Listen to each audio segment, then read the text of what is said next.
Okay, good morning, everyone. This is Kristen Evidal, Chair of the Cultivation Subcommittee. I'm hoping we can go ahead and call our meeting to order at 9:04. So welcome to the February 15th meeting of the CAC Subcommittee. Again, I'd like to go ahead and call this meeting to order. Moderator, would you please call the roll so we can get started? Certainly, and good morning. Member Clifford is not present at this time. Member Brown?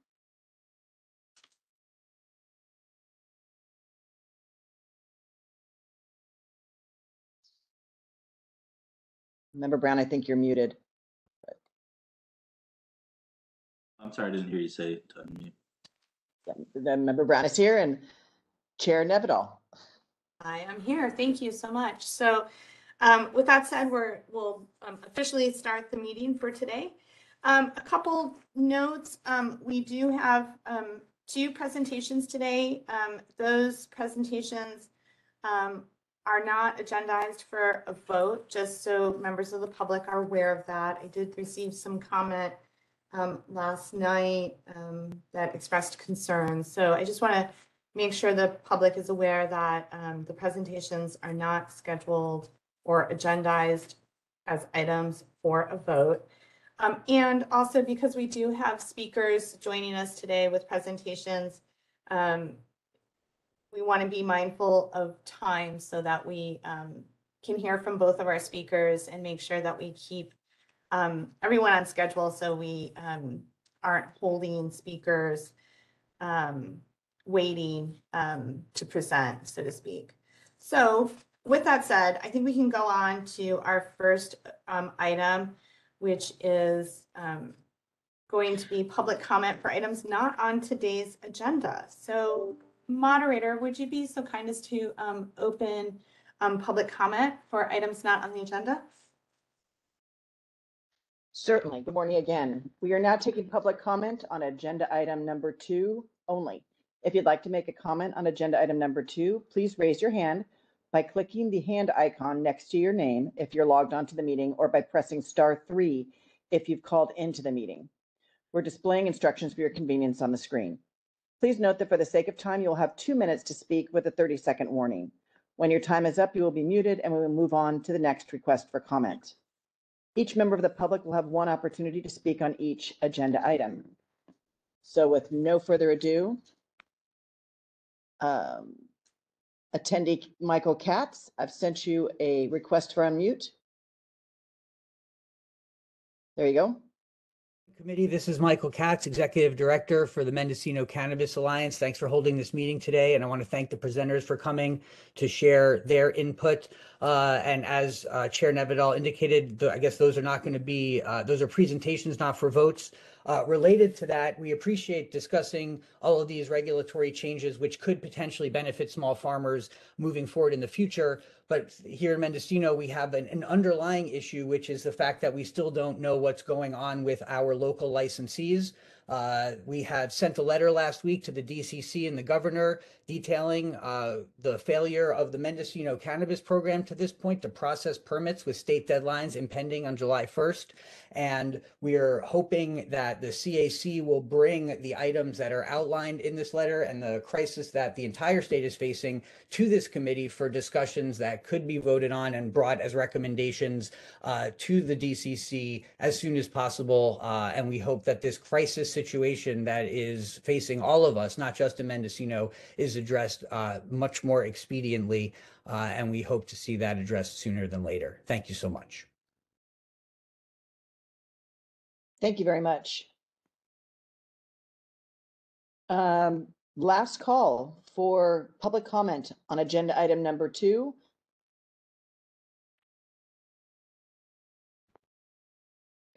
Chair Nevidal, would we like to close comments for agenda item number 2? Yes, please. All righty, thank you. Agenda item number 2 is closed. All right, wonderful. So we are now significantly ahead of our schedule. So I think at this point, we are not scheduled to have our first presentation until 10 a.m. So I'd like to recommend that we take a break until 10 a.m. so that we can come back and meet with Ms. Lori Ajax and have a presentation from Lori, the Executive Director of the Craft Brewers Association. So we'll take an hour break and reconvene at 10 a.m. this morning.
Good morning, Lori. Can we do a mic and video check?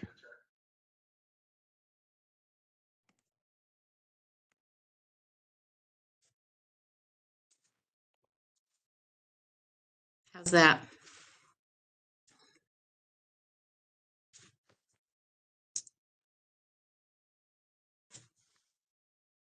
Can you hear me? Yes, thank you, Laura. We can hear you. Oh, good. Okay, good.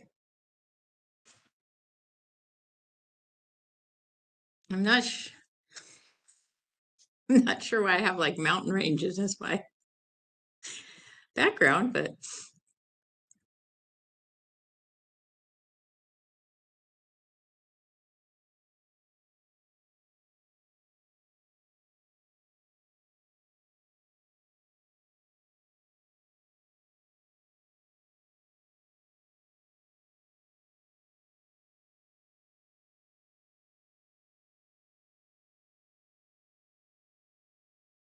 Lori, if you get on to start video and use the drop down, there's a change background selection there. So if you want to maybe change your background from mountains to a stream or a field, you can make those changes.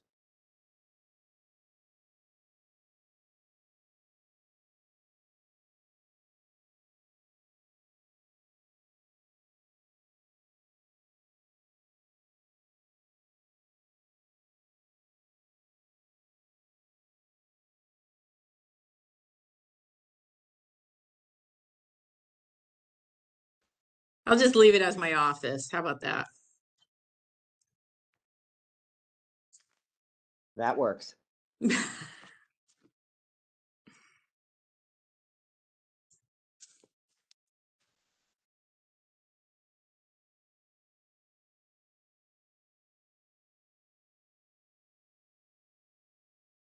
I think Nina was going to show me how to advance the slides too, if possible.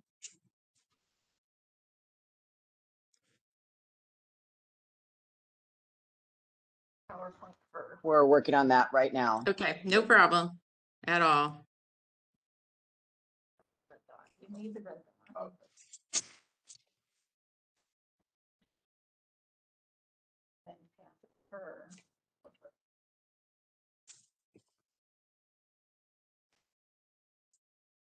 And then you can say at the top of the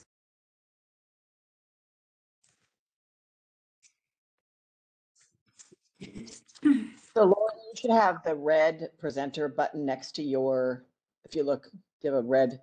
Yep. All right, I so do. you can advance your slides by the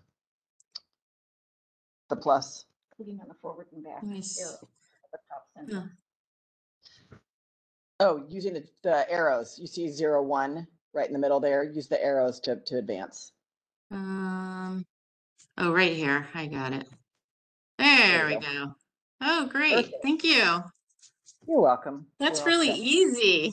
I was nervous about that. I'm like, because I'm not a techie at all. So thank you. You're welcome. Looks good. Thank you.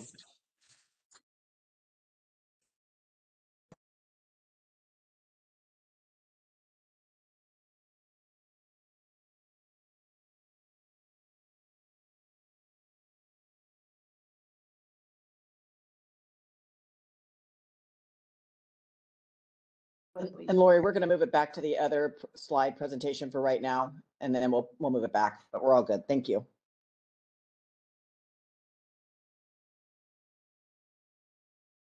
Thank you. No problem. I'll just turn off my video as well.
Right. Welcome back, everyone. It's 10 a.m. Time for us to go ahead and get our meeting started again. And I'm looking forward to the presentations we have coming up. Moderator, would you be so kind as to take roll and make sure we have a quorum so we can proceed with our meeting today? You bet. Actually, let me see if, I don't see Member Brown on the list right now. I don't either. Okay, well, let's give it a few more minutes and I will send him a text. All right, very good.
So Member Brown is currently rejoining, struggling with some internet connectivity issues. So I do expect him shortly. But we are going to need just a few more minutes, I think, to manage to get him back onto the meeting.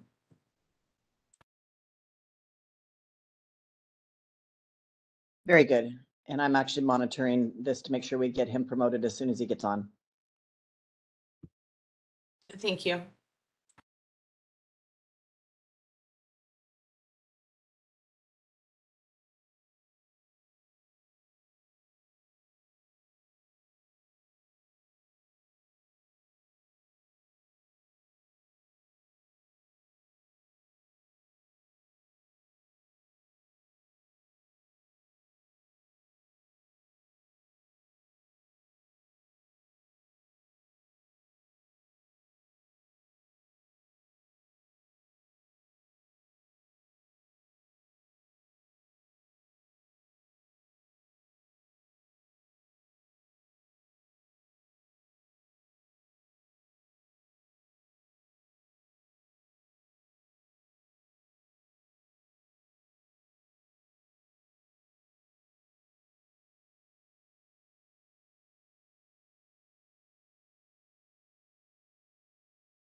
All right, good morning again. I believe we have Jeremy Brown online. Yeah, apologies for remote internet service. All right, wonderful.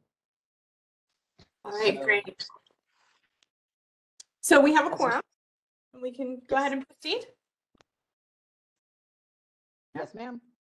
All right, thank you so much. So with that said, we'll move on to agenda item number 3. So this is going to be a presentation about the craft opportunities in the beer industry. And I'm really excited about this presentation.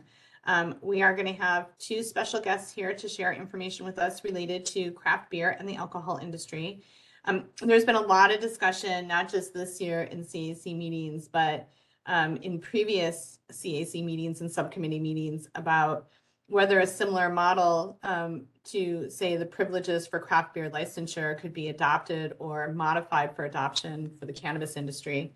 And so here with us today to share her knowledge is a familiar face, or I'm sure a familiar face for most of us, Ms. Lori Ajax. Ms. Ajax is currently the executive director of the California Craft Beer Association. And as many of you know, she served as chief of the Bureau of Cannabis Control from its inception in 2016 through 2020. And during the time that she was with the Bureau of Cannabis Control, Ms. Ajax oversaw the creation and implementation of the state's regulatory system for medical and adult use commercial cannabis activity. So she's very familiar with the challenges facing the industry and the state regarding cannabis. And when she was in her role with the Bureau of Cannabis Control, she also participated in these CAC meetings over a number of years. So she's also familiar with this format and has heard a lot of the comments over the years that have come up in these meetings. So prior to her work at the Bureau of Cannabis Control, Ms. Ajax worked at the Department of Alcohol, Beverage, and Control for 22 years, starting first as an investigator trainee and ultimately serving as chief deputy director. Ms. Ajax is uniquely positioned in this sphere with experience in both cannabis and alcohol industries, and I'm just so incredibly pleased and appreciative that she is joining us today. And I believe with her, she has one of her craft brewer members. So welcome, Lori, Ms. Ajax. Please, would you, so good to see you. So. Yes, and it's just me today, Kristen. I don't have any craft brewer member, but I think for maybe future meetings, it might be helpful to talk to some of our folks. But thank you for that introduction. Good morning, everybody. Thank you so much for to the Cannabis Advisory Committee, the Subcommittee on Cultivation, for inviting me to speak about the craft brewers. Obviously, that is my role at this point. I've been here for 2 years, and our primary mission at the California Craft Brewers Association is to protect the current privileges of our craft brewers and defend the interests of the craft brewing industry at the state capitol. So that's probably the majority of our work. And so with that, I think the first question that always comes up is, what's the definition of craft? And that's not necessarily an easy question. Craft is not defined in California law. There's no specific law that says this is what craft is. That is usually defined by the industry itself. We define it based on our membership. So in order to be a member of the CCBA, you have to meet certain criteria to qualify as a craft or small producer. Currently, right now, that means you can't produce more than 3 million barrels globally, and that at least 50% of everything you produce has to be sold or marketed as beer. But that's only the CCBA's definition. We have a national organization, the Brewers Association, and they have a different standard. So it can vary. I will say, I think that is a good thing. I think defining craft in statute would be difficult because you then can't be flexible. As the industry changes, you want to be able to change and also change that definition. If it was in statute, it'd be, you'd have to go back and change the definition. So with that, you have Matt Botting, who is very knowledgeable. I'm going to keep my comments to really just the craft beer industry and I'm going to keep it, I'm going to, there's a lot of, we're going to talk about beer manufacturers, what qualifies as a beer manufacturer privileges. It isn't a complete list, but I just tried to pick out the main things that help our small craft breweries compete. So for ABC purposes, the only difference between a small and large beer manufacturer is their production. So, and the license type. So there's 2 license types. If you're a large brewery, you're considered a type 01 and you produce over 60,000 barrels. If you're a small brewery, considered a small beer brewery, it's 60,000 barrels or less. Well, which isn't really small, by the way. Up to 60,000 can be quite large. So most of the privileges and restrictions for the beer manufacturer are the same. The big difference is the license fees. It's a little higher for obviously type 01s than type 23s. But as you can see, we really benefit by really low licensing fees in the industry. There is no limitation. If you're a beer manufacturer, you're allowed to, unlike in the retail licenses, there's no restrictions. You can have as many production facilities, manufacturing facilities you want in the state. And, over the years, I mean, most of California is, or you not know, California is considered the birthplace of craft beer. Their claim to fame is it started here. It has been growing rapidly, especially over the last 10 years. You find we make some of the best award-winning, world-renowned beers anywhere.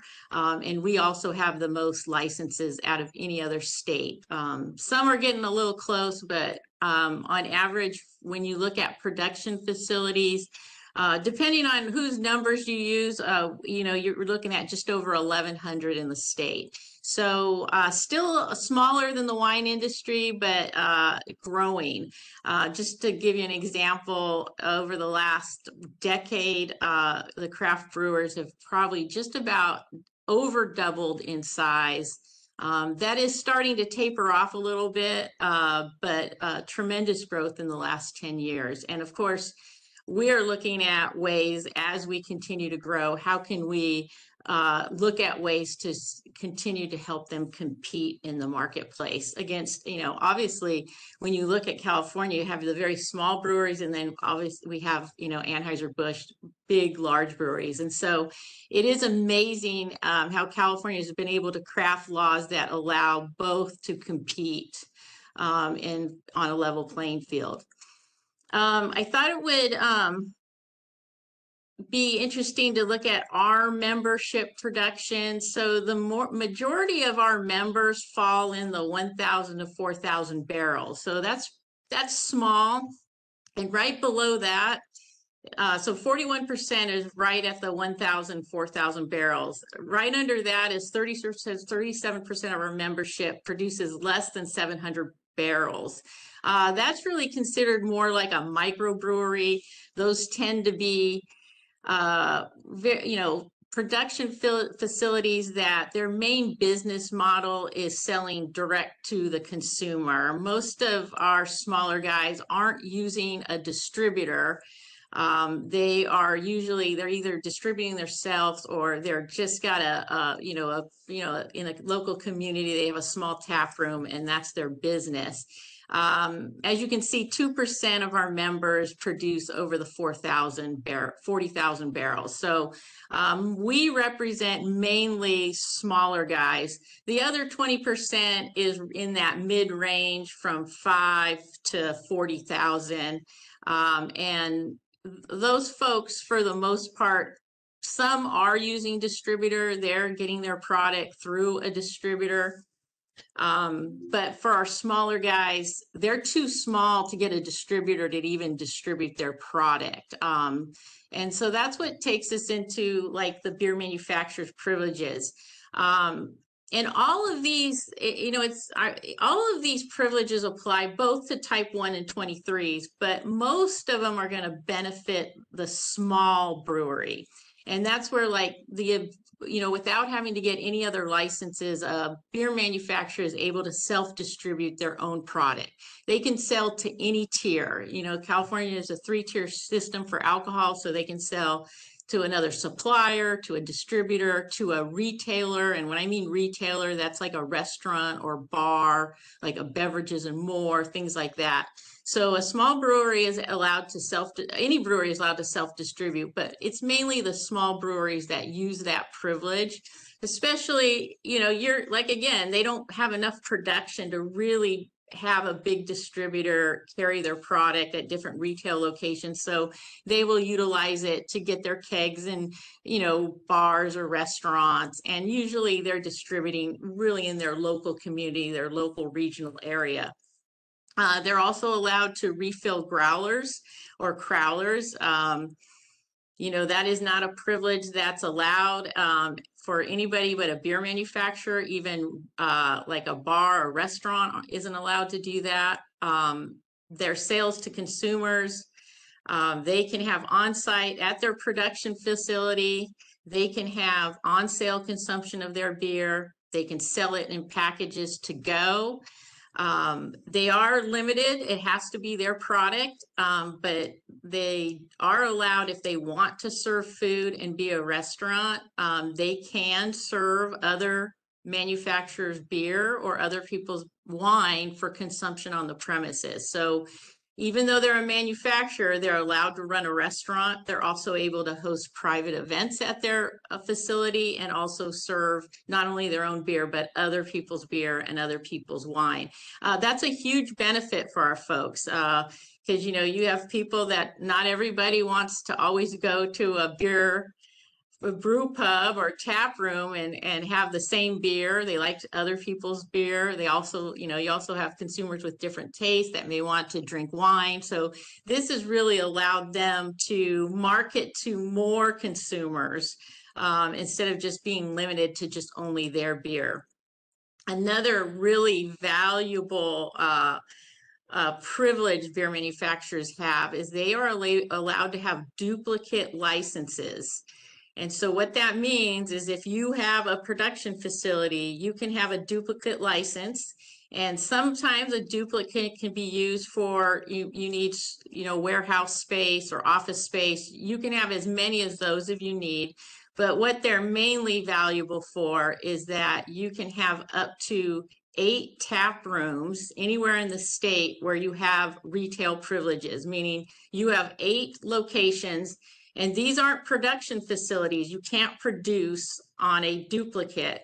This is just one of the privileges. If you are a beer manufacturer, you can have up to 8 tap rooms anywhere in the state where you can sell your beer on site or to go. And again, if you want to be a restaurant, you can at 4 of those 8 and sell other people's beer and wine. That's probably been one of the, that up until last year, they only had 6. We managed to increase the number of duplicates from 6 to 8 last year. So as of January 1st, they now have 8. That is huge for our small and mid-sized breweries because it allows them to open up. And you guys have, I'm sure, have seen them. They're smaller footprints a lot of times. They're not large, it doesn't take a lot of square footage. They have smaller footprints. They don't have to have production equipment. So the capital to open one of those is less expensive than a production facility. So it allows them to be nimble and they can go into various communities and really have, being able to serve different communities. And as a beer manufacturer, the licensing process is not as stringent as it is if you were going to open a bar or a restaurant that's a retail premises. There is a lot more hoops to go through than if you're a manufacturer. So their licensing process, like I said, is less stringent, which is really helpful. Continuing on that, over the years, legislatively, the CCBA has worked to get other privileges in place. They of course, even at their brew pub, they're allowed to do beer tastings, but they're also allowed to do beer tastings at certified farmers market. They can sell their beer to go as well. They now are allowed to extend their brewery premises. So if you have a brewery that wants to have a special event, they can extend their premises up to 4 times a year. It has to be adjacent or contiguous, and they do have to get permits for this, just like the farmers market. You have to get a permit through ABC, but it's a fairly, easy process. And so that allows some of our breweries that want to have some kind of a big event for consumers. Like right now, it's San Francisco Beer Week. You're going to find a lot of our breweries want to extend their premises for these special events, which really helps market their product. And so they're just not confined to the inside of their premises. Like I said earlier, they're able to host private events that aren't open to the general public. They can also sell other people's beer and wine. And, a big marketing tool is also they're allowed to donate their beer to a nonprofit organization. So, and they get hit up quite a bit for that. A lot of organizations do beer festivals, public service or fundraising events. They're able to not only donate, they can go and they can pour their beer at their events. They can talk about their beer. It really gives them the ability to, if you're a smaller guy that doesn't have the capital to own a tap room or have multiple locations, maybe you're a very, you have very few employees. This is a way, if if there's a nonprofit having a beer festival, you can donate your beer and serve it and talk about your beer. It's a way that you can, efficiently get out there and market your beer. And craft brewers are very generous. They are constantly giving and contributing to their communities. So those are a lot of the privileges. Like I said, there's a lot more, but we're not going to go into all of them. I wouldn't want to bore you to death. Those are the juicy ones. So and again, I think I wanted to make the point, it applies to everyone, all of those privileges. So if you're Anheuser-Busch, those privileges apply to them. But the reason why it doesn't really benefit them is because some of these privileges aren't scalable. For example, Anheuser-Busch isn't going to sell their beer at a farmer's market. They don't need to. Their model is selling to the distributor who then sells to the retailer. So for the most part, they're a 3-tier system. And it doesn't make sense for them to, open 8 tap rooms. Now, if they could open 100 tap rooms, then that would benefit them. So that's why, even though they can do it, it doesn't work for their business model. And so it's really designed for those small mid-production breweries. So some of the restrictions, I did want to talk about advertising restrictions because it does protect the small craft brewery. So I gave you all these privileges, and I'm going to tell you, California probably, you look at other states' privileges for craft brewers, we probably lead the way on some of the best laws in the country. And I think that's why you've seen the industry thrive over the years. But we also have very strict laws on advertising and marketing. And they sound really archaic, but actually they do help the small guys compete. And some of them there's a lot of these, but I'm going to just dissect it down to a few. The big one is that as a manufacturer, you can't provide anything of value or advertise on behalf of a retailer. Again, a retailer is a bar or restaurant. So you're not allowed to go into a bar and say, hey, I want you to have my kegs on tap and I'm going to pay you, $1,000 a month to have it there. That's not allowed to do it. You can't do that. You can't provide them things of value. There are some exceptions. You can give some small trinket items or whatnot that aren't more than $3 there. You can give a small amount of glassware. There are exceptions, but for the most part, you're not allowed to give anything of value. And that sounds pretty harsh, but when you think about it, if you're Budweiser, and I'm sorry, I'm just using Budweiser. They're great folks. I'm not but they're just an easy example. But, you know, they have a huge marketing budget. They could, you know, so they can't do it either. And so that's what helps the smaller guy compete and be on a level playing field with them. You know, they'll never be completely even. Obviously, they produce way more than a small guy, but it helps them compete.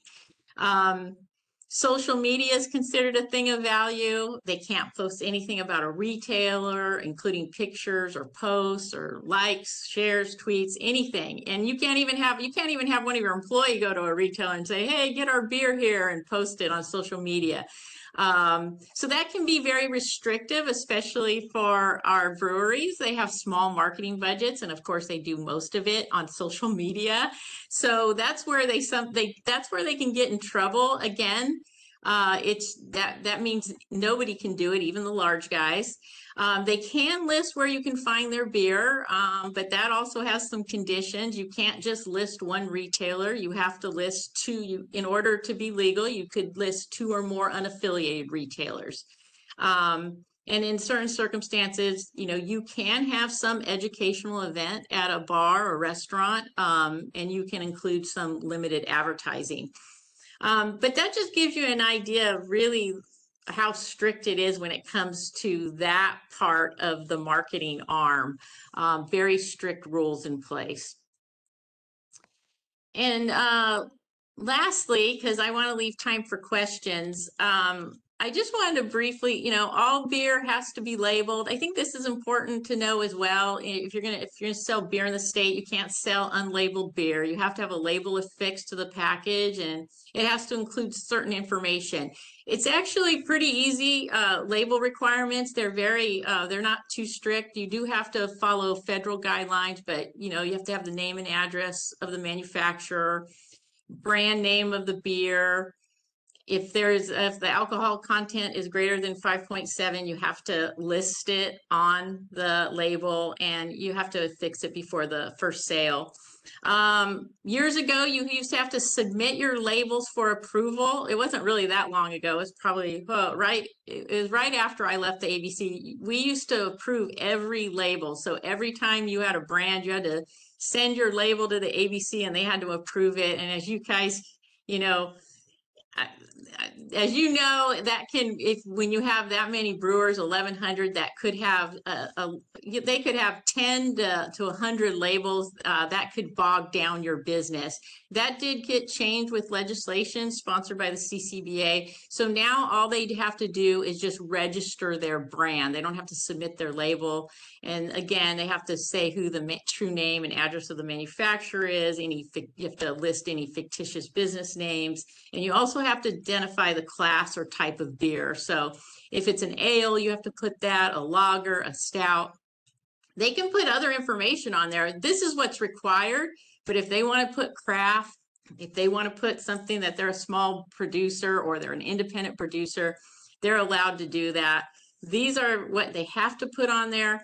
And really, the only other restrictions are you can't have obscenities or anything that's attractive to children. So with that, I thought I'd just end it with, you know, my favorite one is 95% of California residents live within 10 miles of a brewery. That's pretty good. So chances are you've got a couple where you are. I said earlier, they're very charitable. Our breweries are very tied to the community. That's what makes craft brewers special, that tie to the community. And they give anywhere from $10 to $15 million a year. Production numbers on average, we don't have 2022. These are 2021 numbers, 3.5 million barrels produced here and 9 billion to the California economy. So anyway, I think I'm at my time, Kristen, so I will stop it there.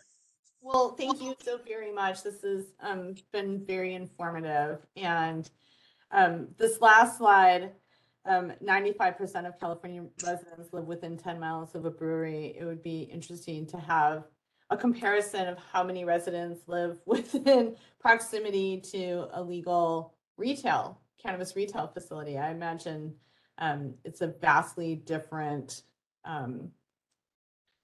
percentage, much lower percentage. So Yes. it's very helpful information. I'm sure Member Brown has some questions. I saw him taking notes. I don't know, Member Brown, if you want to kick off the conversation, that would be fabulous. Yeah, I'd love to. Can you hear me all right? Got a little bit of an echo. Oh, 1 second.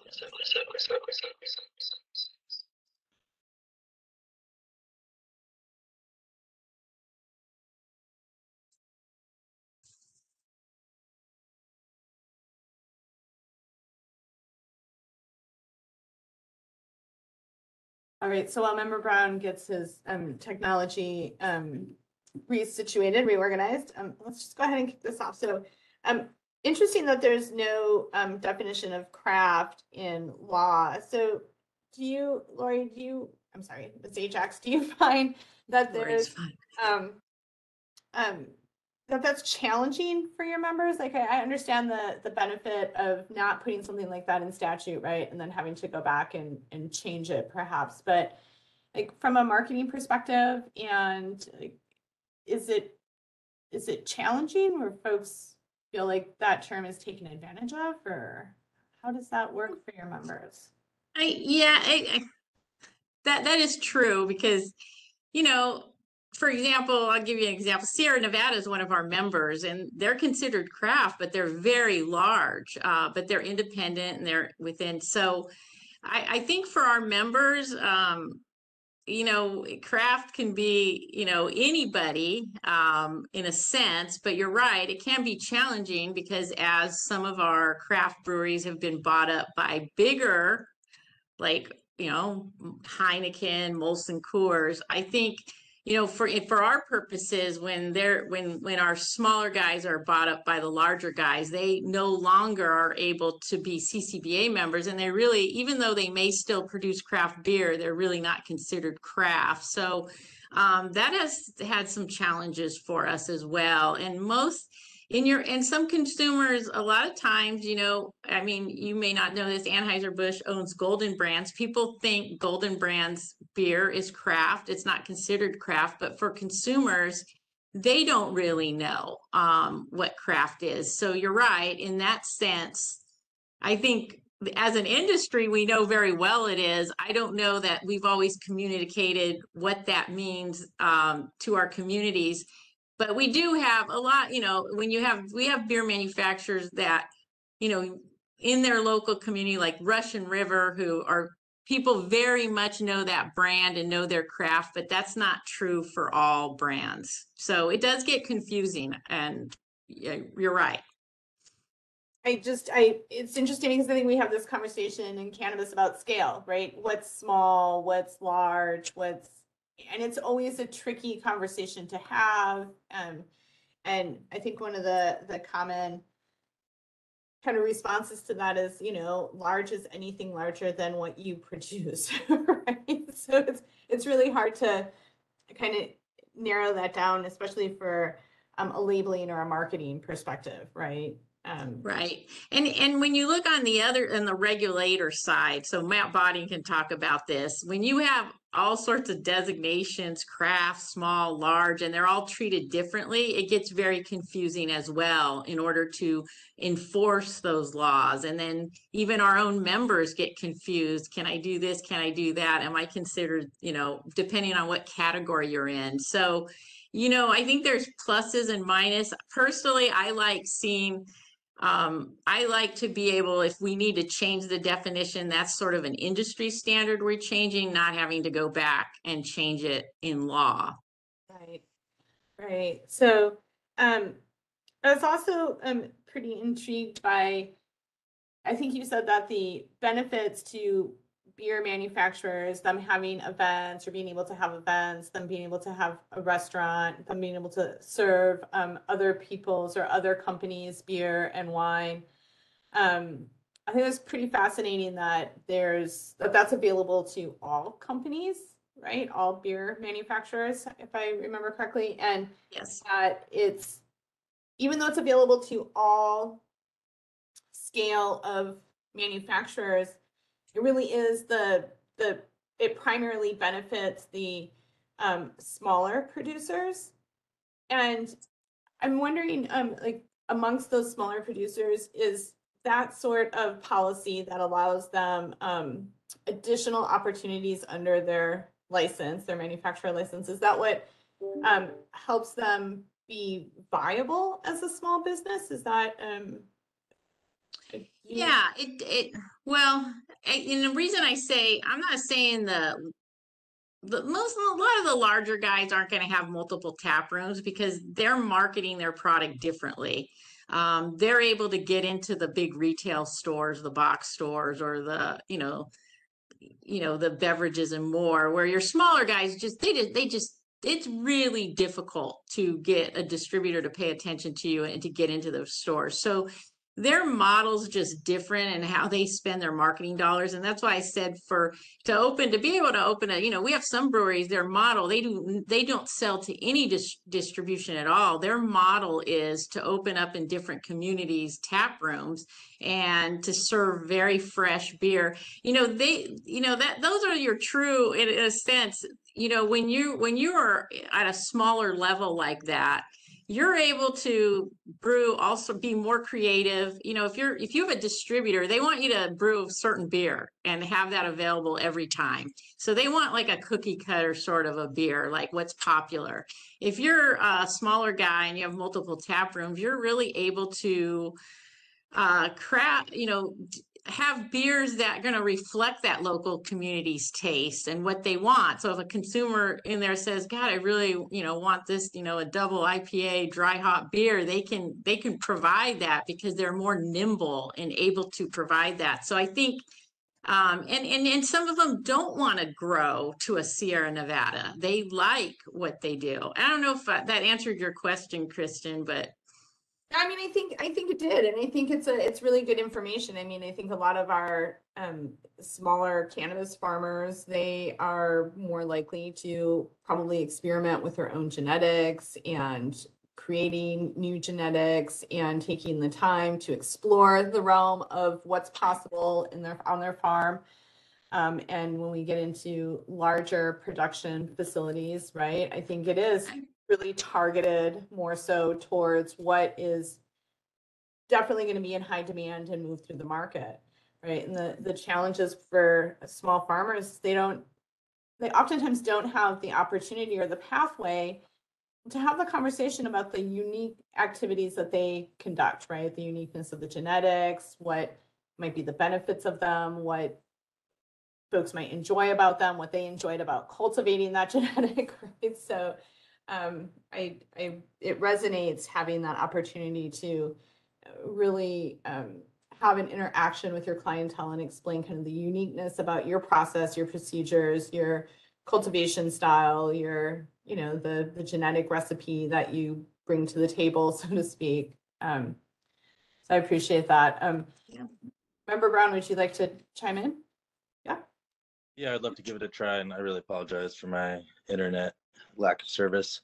Lori, thanks so much for all the information. I think it's really neat to kind of see what the Craft Beer Association has achieved in their allowance.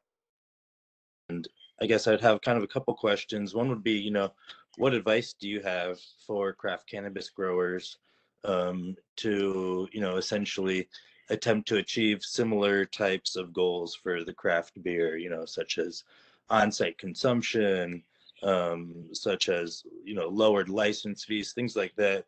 Do you have any specific advice that would help, give guidance in how to be effective with our state associations, our smaller growers to really promote some of the changes we're looking to see?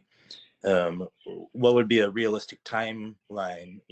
How long did some of those goals and achievements for the craft brewers, how long did that take? And lastly, I would ask, what advice do you have for craft cultivators as we, hopefully look forward to a full interstate commerce across the country? As cannabis is kind of unique, we're held within California's borders right now. But if we wanted to, be smart and plan ahead, do you have any insight on how to best do that with the hopes of interstate commerce? Well, there was a lot there. So let me see, I'll break it down. I'll say, the craft beer industry really, getting to get where we are today, it's taken decades to get there. This wasn't like all of a sudden they had all these privileges. It didn't start that way. And it took years and years of advocacy and really, going to the legislator, letting them know what affects craft brewers and how they can help us. As it's funny, like I sit here at the trade association side, it's quite a different perspective on how I view the value to members of what it representing them as a trade association and how valuable that can be to the regulator.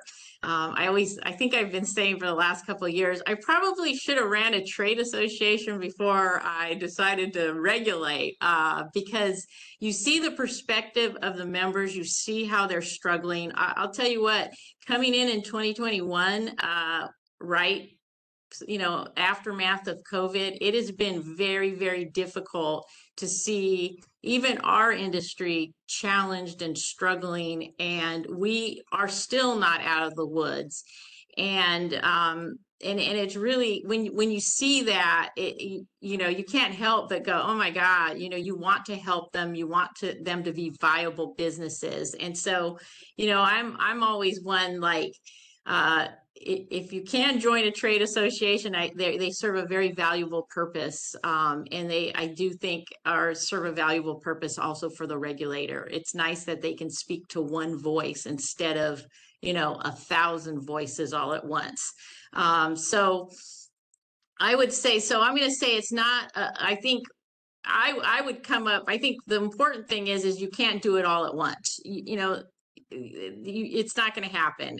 But I think you come up with a plan of what's most important for the survival of the industry right now. What do you need right now? And how can we ensure that our small cultivators thrive? And so I think there's probably some easy wins that you could start with, and everything is incremental. None of this came, like, even with the duplicates, like, you slowly are adding on to the number of duplicates. So I will say you do have to be patient. Sometimes with our members, they have no idea that it does take time and it's incremental, because people don't like change all at once. So if you could start with some easy wins, like being, allowing maybe on-site consumption or people to visit the cultivation site or things of that nature, I think, that would be the way to go. As for I'm going to say, we are pretty darn lucky in California between cannabis, beer, wine, and now we got the craft distillers. We pretty much we grow the best everything, alcohol, cannabis. And so I always feel that's a winning combination when you want to sell out of state. I'll be honest, Member Brown, I don't have a lot of, I'm still, I'm way off when I thought the federal government would legalize this. So I don't know that I have any great predictions for you on the best way to handle that. But I think if as a business, you're always nimble. And I feel like, the California cannabis industry is similar to the craft beer industry. You're resilient.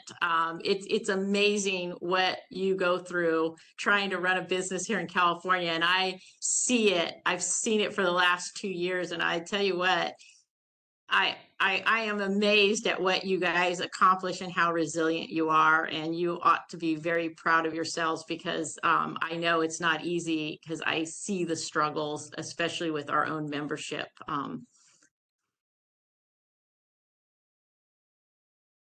Did I answer all your questions? I may have missed one. Yeah, no, that was great. I guess it just brings up one last thing, money.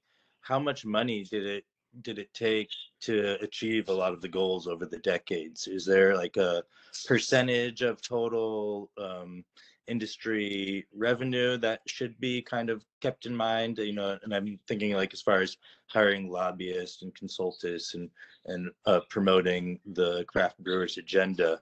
Because I know in cultivation, I think that's been one of the challenges. You know, there's been a strong divide and conquer where a lot of cultivators weren't working together at the get-go, and I think they've come together a lot more in the last 3, 4, 5 years maybe. But as far as if they were going to get more serious about planning, would you have like a recommended budget where you're like, well, you should be putting this much money towards XYZ in order to get some of these goals, whether they're small or large, accomplished?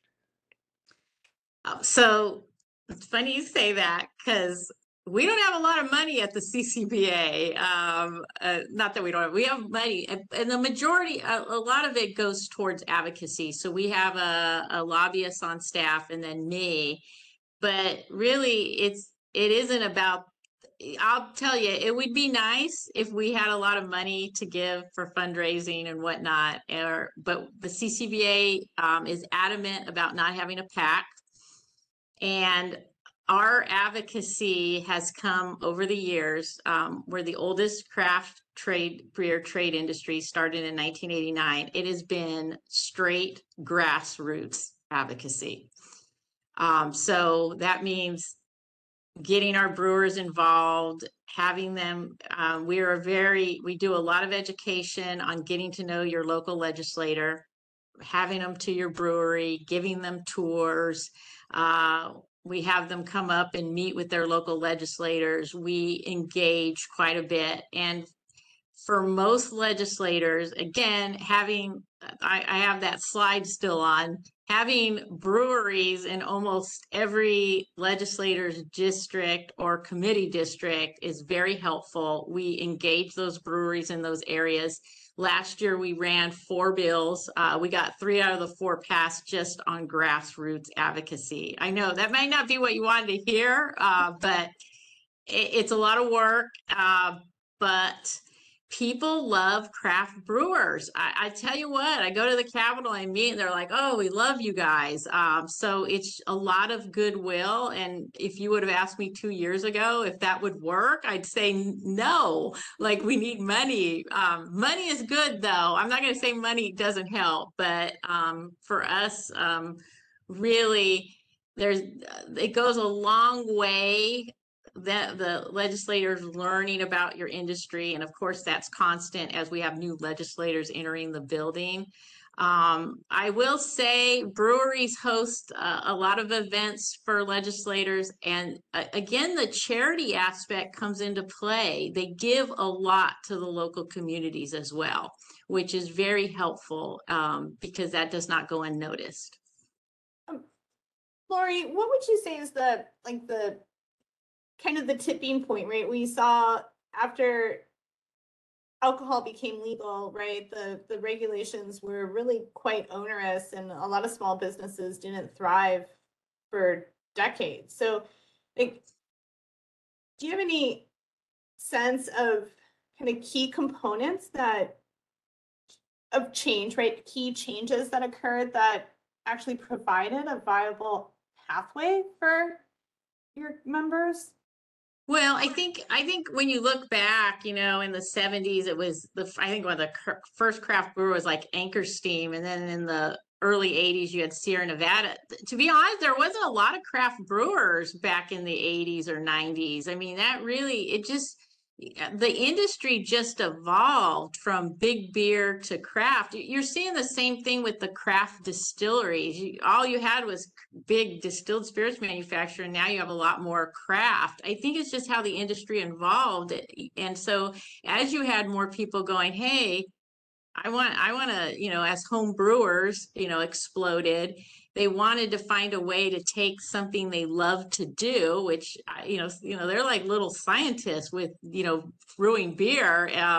They wanted to take something they love to do and scale it to make it a business. And I think as that fever grew, then the need for privileges grew as well. I'll be honest with you, Kristen, I don't know what all of a sudden happened, but I just think it's been just a slow evolution from big beer to people starting to look into, hey, I like opening some kind of, what, even craft was never even heard of probably in the 50s and 60s. That didn't come along till, 70s or so. And then the explosion, like anything, same with, when breweries were popping, I'd say 2013, we were at, for small beer manufacturers, we were at 349 licenses. That was in 2013. And as of 2022, we're just under 1,000. I mean, that's huge growth right away. And a lot of that could be the economy. People really got into craft beer, but as you guys know, that ebbs and flows as well. So Okay. Well, thank you for that. Member Brown, do you have additional questions? We do need to go to public comment on this item. No, I don't. Thank you so much, Lori, for your insights. Really appreciate it. And I think it'll be very interesting to kind of follow this, even from your perspective, to see the craft cannabis market evolve and try to secure some foundational allowances that will really help us flourish. So thanks so much for your time. yeah. Can I add one more thing? A great relationship with your regulator. We have a great relationship with, see, I'm going to plug Matt Botting. He's the next speaker. Great relationship. And they've been also the administration at ABC has really also been a lot of the reason we've been able to be as successful as we have as well. So I didn't want to let that go without saying that. So anyway, thank you, everybody. Thank you for having me. It was great seeing everybody. Yeah, it was great. Thanks so much for taking the time and for joining us. Really great. Okay. Take care. Moderator, could we please go to public comment on agenda item number 3? You bet. All right, we are now taking public comment on agenda item number 3 only. If you'd like to make a comment on agenda item number 3, please raise your hand by clicking the hand icon next to your name if you've logged on to the meeting, or by pressing *3 if you've called into the meeting. We are displaying instructions for your convenience. And please note that, as usual, for the sake of time, we have 2 minutes to speak with a 30-second warning. When your time is up, you'll be muted, and we will move on to the next request for comment. Members of the public will also have 1 opportunity to speak on each agenda item. So with that, we will start with attendee Young, James Young. I've sent you a request to unmute. There you go. Go ahead, Can you sir. hear me? Yes. Hi. Thank you for this very interesting information. As a cannabis cultivator in Humboldt County, my jaw was dropping to hear how the state supports so-called craft alcohol, but craft, if you would define it as such, and we're regenerative farmers that plant in the soil. We feel like the one-eyed stepchild. I mean, it's like the government of the state. It almost feels adversarial to us as we struggle to stay alive in this current marketplace. So I guess, do we have a trade association advocating for so-called craft cannabis? Does it exist? And how can we start getting some real proposals on the table for things like on-site consumption, events, really anything to support the farmer trying to reach a direct touch point with the end consumer in the state of California, in the hopes that, maybe eventually federal legalization will come, maybe it won't, but yeah, the so-called distribution and regulatory framework is choking us. So I'm just curious how we go about getting the kind of advocacy that might, start opening up more favorable perspective from the regulatory environment in the state towards some of these privileges that would, turn our struggling businesses into something viable that benefits the state of California and also encourages another craft industry. Thank you. 30 seconds. Thank you. I'm finished. Thank you. Attendee Diana Esmeralda, I've sent you a request to unmute. James Young. Oh, he did.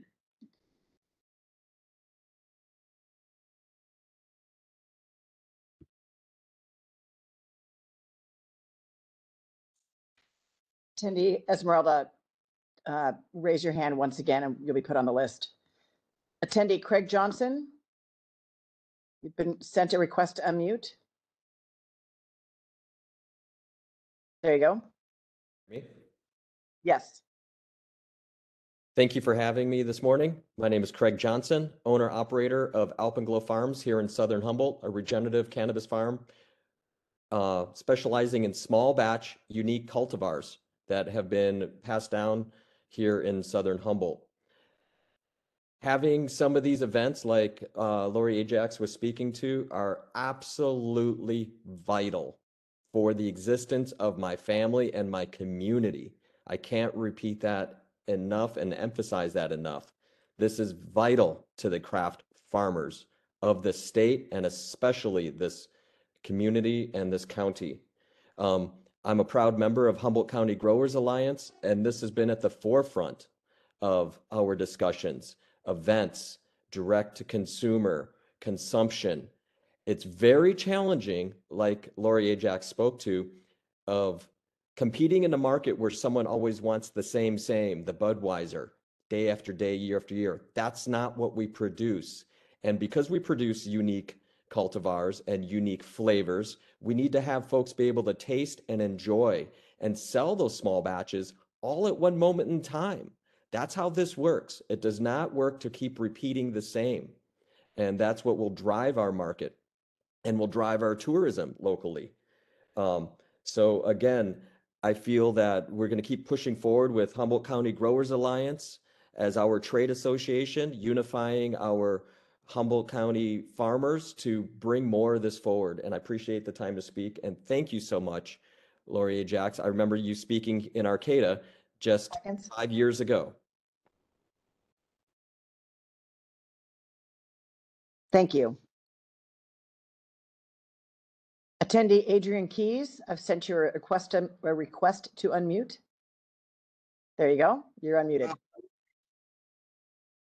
Oh, okay. I'm going to start now. Adrian Keys from up in Trinity County, licensed cultivator and president of our local trade association. And aside from trying to dig our county out of the hole that they created with our cannabis program, these sort of opportunities are our primary objectives. And I couldn't agree more with Mr. Johnson, the previous caller, about the need for that direct communication with consumers.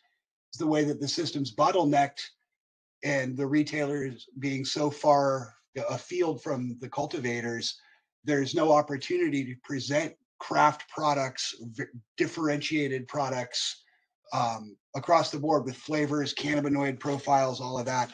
And we know the market's out there because many of us were involved in Proposition 215 previously. And we know that the consumers actually do enjoy these products, but the system is not created to allow these products to move through the supply chain.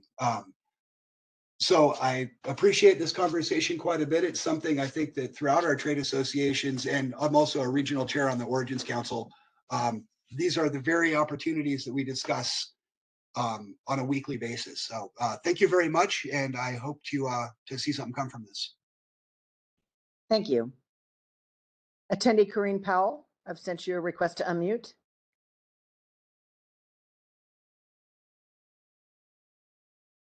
Attendee Corrine Powell.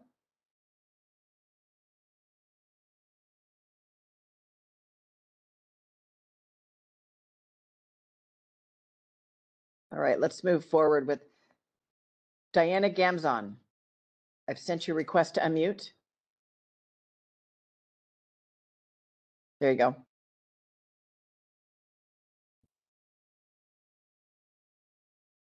We can't, are you speaking? Because we can't hear you, Diana. The call this morning, this is incredibly informative, and my statement is really brief. It's let's not reinvent the wheel with cannabis. We have such great examples that Lori has outlined for us, and let's take these and move them into actionable steps. Our communities, our legacy farmers, those that have paved the way are really hanging on by a thread. And so we need quick action on this.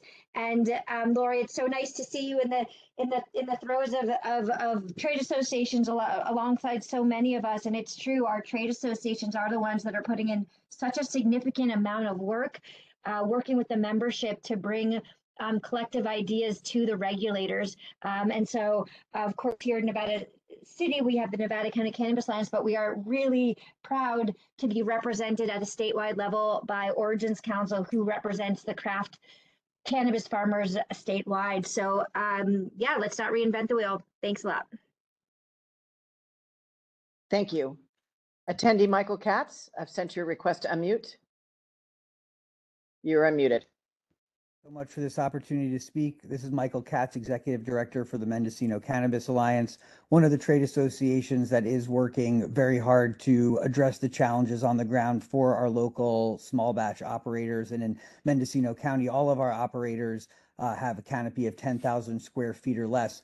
I wonder if Ms. Ajax could provide any recommendations for trade associations on how to respond in environments where the local regulators virtually ignore all of the expert stakeholder opinion that is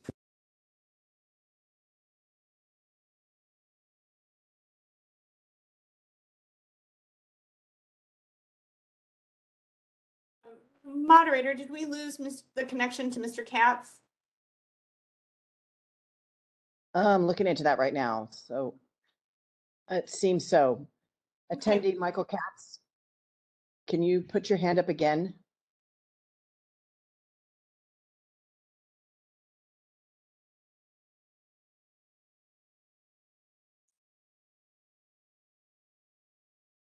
All right, if you could put your hand up again, we will call back on you. I apologize, the technical issue here.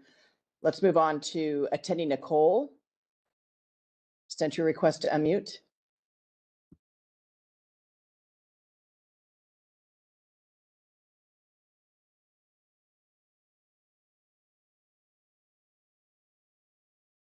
There, Hi you're there. unmuted. Okay. This is Nicole Scabola. I'm the owner of Cosmic View. We are a small manufacturer based in Marin County. We work with small cultivators. I realize we're in the Cultivation Committee. I am really hoping that this conversation extends to manufacturing, and that as we discuss craft, that manufacturers will be considered. I know it's a slightly more complicated proposition, but I feel like we are often kind of left behind, and small operators don't always feel super represented by CCIA. So anyway, I will be following this conversation, and I am really happy to see it being presented. I think it's really important. So thank you. Thank you. Attendee Ross Gordon, I've sent you a request to unmute.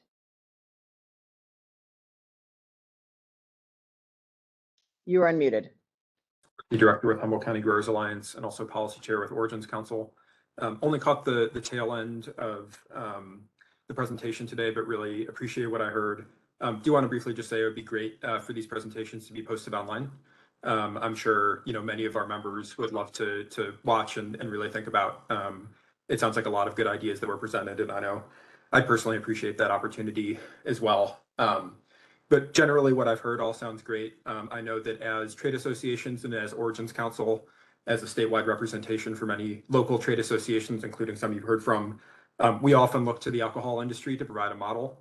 Obviously there are similarities and differences, but I think the overarching message that we've really tried to convey is that we have this craft scale industry in California with all of these farmers who are under an acre, under 10,000 square feet, but we just don't have a regulatory system that provides those craft opportunities, which are opportunities that already exist for many folks, particularly in the beer and wine industry. A big one, direct to consumer shipping. We've talked about sales, in particular, but I know how much the craft wine industry in California has fought for direct to consumer shipping across state lines. That's one reason in our communications we've really fought to be forward looking to interstate commerce and federal policy. Representative Huffman has now introduced the SHIP Act in the U.S. House of Representatives to guarantee that direct-to-consumer shipping. I really, from our perspective, can't underline the importance enough of really looking to the models that we've seen be successful in many parts of the alcohol industry. And so really just appreciate that frame. And finally, just want to say, as Origins Council, partnered with 30 regional trade seconds. associations across California, would be happy, if this committee would like to present at a future committee hearing about some of what we're working on.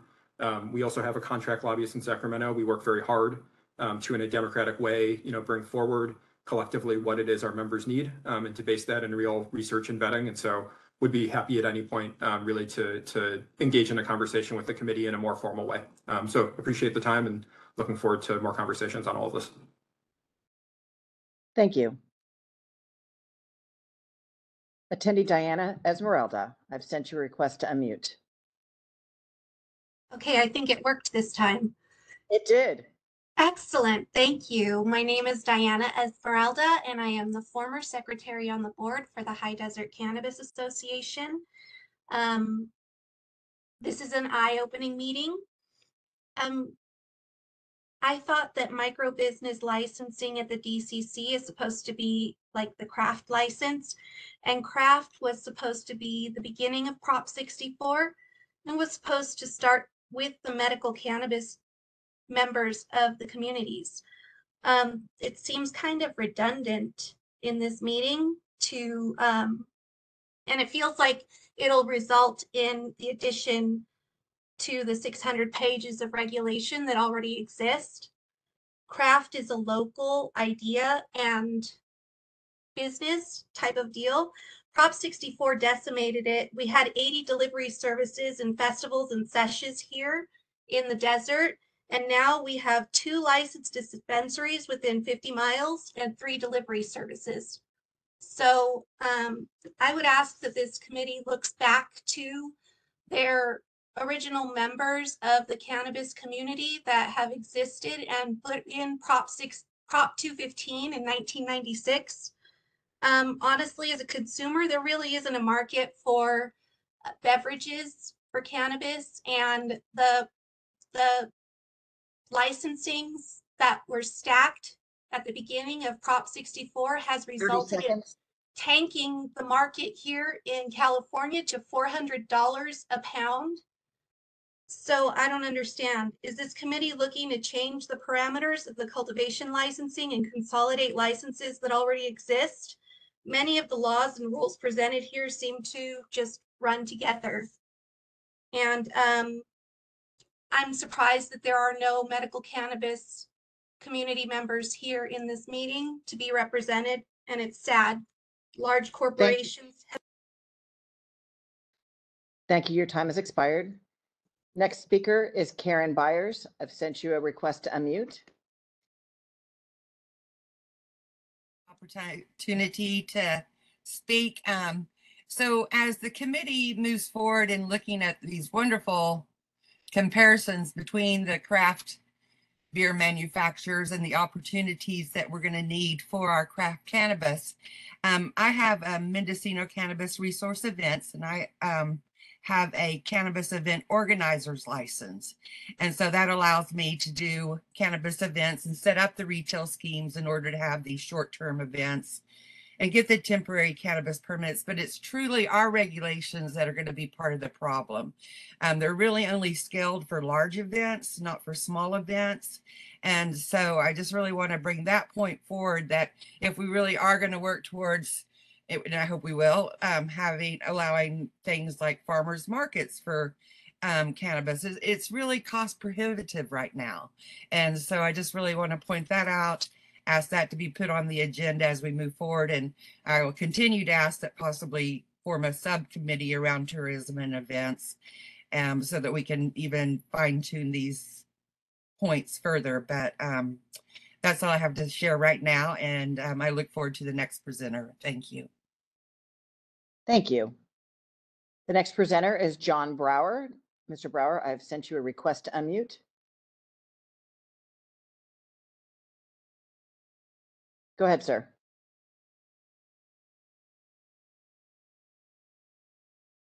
John Brower, you are unmuted. Thank you. Thank you, Lori, for your time and efforts at the BCC and sharing your experiences with us here. Curious your thoughts on California following Oregon's lead and allowing for deli style retail experience. The small unique products that come from these producers, they really are distinctive, but to be sampled and to be able to, for instance, have chopsticks taking nugs out of a larger jar for the consumer type experience might really help with this transition. And I understand that's part of Oregon's legal scheme and has served their retailers and their small producers very well and helped capture the connoisseur side of the industry. And current California retail scheme where retailers can only hand over a prepackaged product. They can't see it. The consumer can't see it, smell it, and connect with it. And it's less opportunity for a bud tender to educate the consumer about what makes that product special. So I know it would be a statutory change and a heavy lift, but it seems it would be essential to have some sort of deli style retail or consumption experience in California too. Just curious your thoughts on that. Thank you. Attendee Corinne Powell, I have sent you a request to unmute. And you're unmuted. Thank you. Yay, thank you. I'm glad it worked this time. My name is Corinne Powell. I am a 10,000 square foot licensed cultivator in Mendocino County. I echo the comments made earlier from Michael Katz about the difficulties of being adequately processed in our county for original licenses and renewals. However, I am curious after hearing all of your remarks, Ms. Ajax, that while you were with the BCC and had knowledge of the craft brew industry within the alcohol industry in the state, why you did not advocate for some of the liberties and options to that industry when you had direct contact through the BCC with legislature and other lobbyists. And I'm also wondering how this particular committee is anticipating using some of this newly gained information about craft beer, how and when they might initiate some current craft issues into cannabis. Clearly, the industry needs it. I don't want to reiterate all of the details of how direct sales, 30 seconds. consumption, etc., has benefited craft beer. I know it's obvious, so perhaps both the committee chair and Ms. Ajax could address those issues. Thank you very much. Thank you. The next speaker is Jonathan Svetko. I just sent you a request to unmute. And I apologize if I did not pronounce your last name correctly, but you are unmuted. Business Association. I want to thank everyone for coming and having an important discussion as the industry currently is suffering through the entire supply chain, starting with our cultivators. UCBA is proud to be sponsoring a bill by Assemblymember Kalra that is looking to kind of start the conversation, hopefully give the first step towards solutions that we're discussing here today in allowing for catering opportunities for cultivators. The bill would allow for catering opportunities for their products to go onto their farms, and we certainly hope that the industry will find value in that, in supporting that bill to pass this year. And we look forward to having further discussions with regulators as well as other licensees throughout the state to see what else we can kind of work together to support the viability of the supply chain as a whole in a way that would supports both the cultivators as well as manufacturers, distributors, and retailers statewide. Thank you all again for having this conversation. Attendee Sam De La Paz, I've sent you a request to unmute.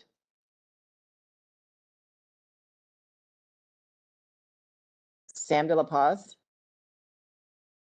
There, you're unmuted.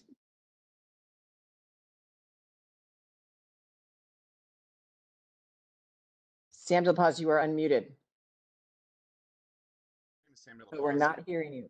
There you go. Hi, my name is Sam DeLaPaz. I'm Vice President of the Hessel Farmers Grange in Sonoma County, Sebastopol, California. We're the first cannabis and hemp farmers grange under the U.S. Grange Network. I just really want to speak to the issue of local control with the limits of, retail and the really foot on our necks as far as cultivators that we've experienced when it comes to local control issues. I think it is really necessary for the state to look at that in a meaningful way. I would also like to comment and mention that Michael Katz still has his hand up and he was cut off earlier. So I really love to see him have the chance to speak.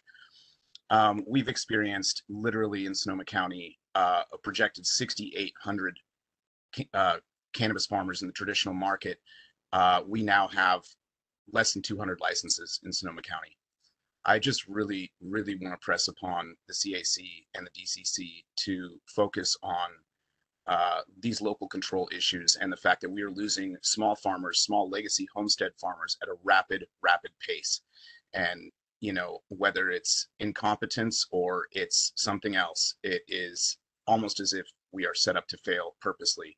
And this is a serious issue that needs to be addressed. Thank you. Thank you. And Michael Katz, I've sent you a request to unmute. I apologize, not sure what happened, but you have full 2 minutes, sir.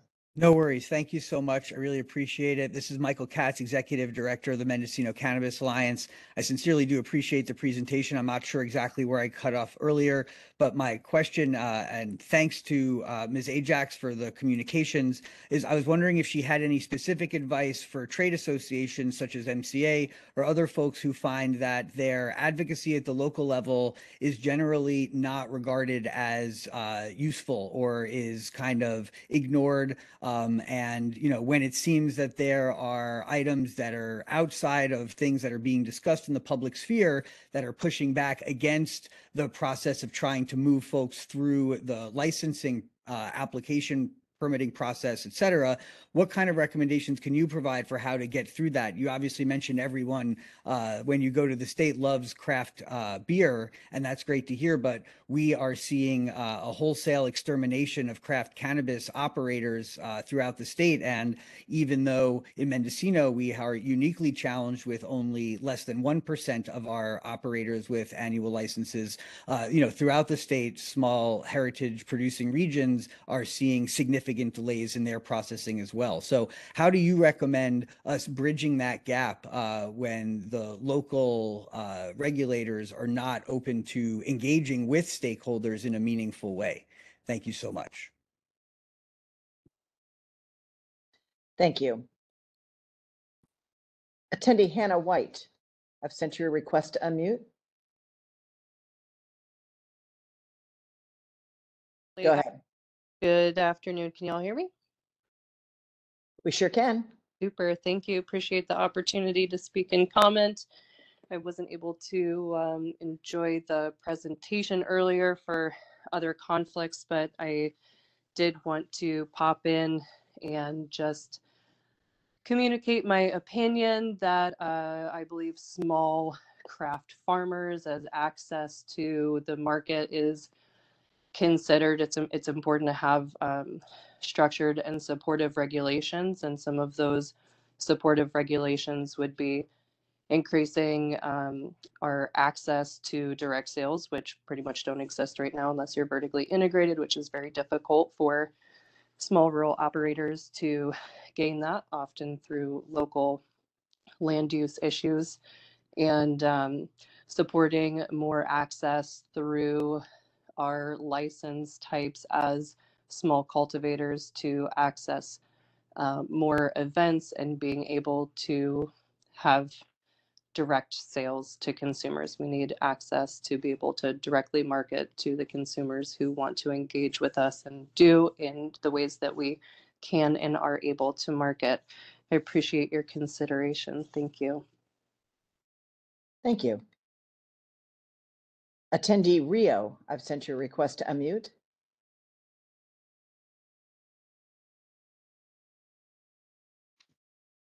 You are unmuted. Lady Sativa Farms in Benbow, Humboldt County. Thank you for taking my comments. As a rural farm who specializes in really clean medicine of not spraying and biodiversity, it's super hard for me to get the value off of my farm to the customer. So I think farm events and having customers be able to come on farm tours and links to be able to market or set up, events with customers is vital to a rural farm like mine.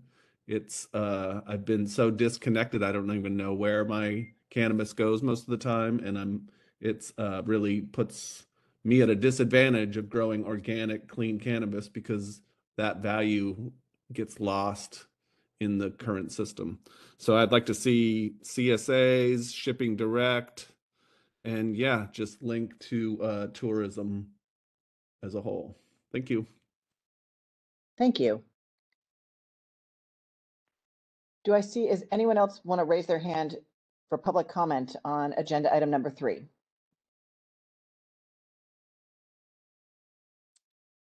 Chair Nevedal, there are no more comments. Would you like to close comment for agenda item number 3? Yes, please. All right, it is closed, so we can move on. Moderator, appreciate that. So bringing the conversation back to committee members, I do want to make sure that the public is aware that the presenters will not be responding to questions today, but all of your comments and questions, frankly, are greatly appreciated.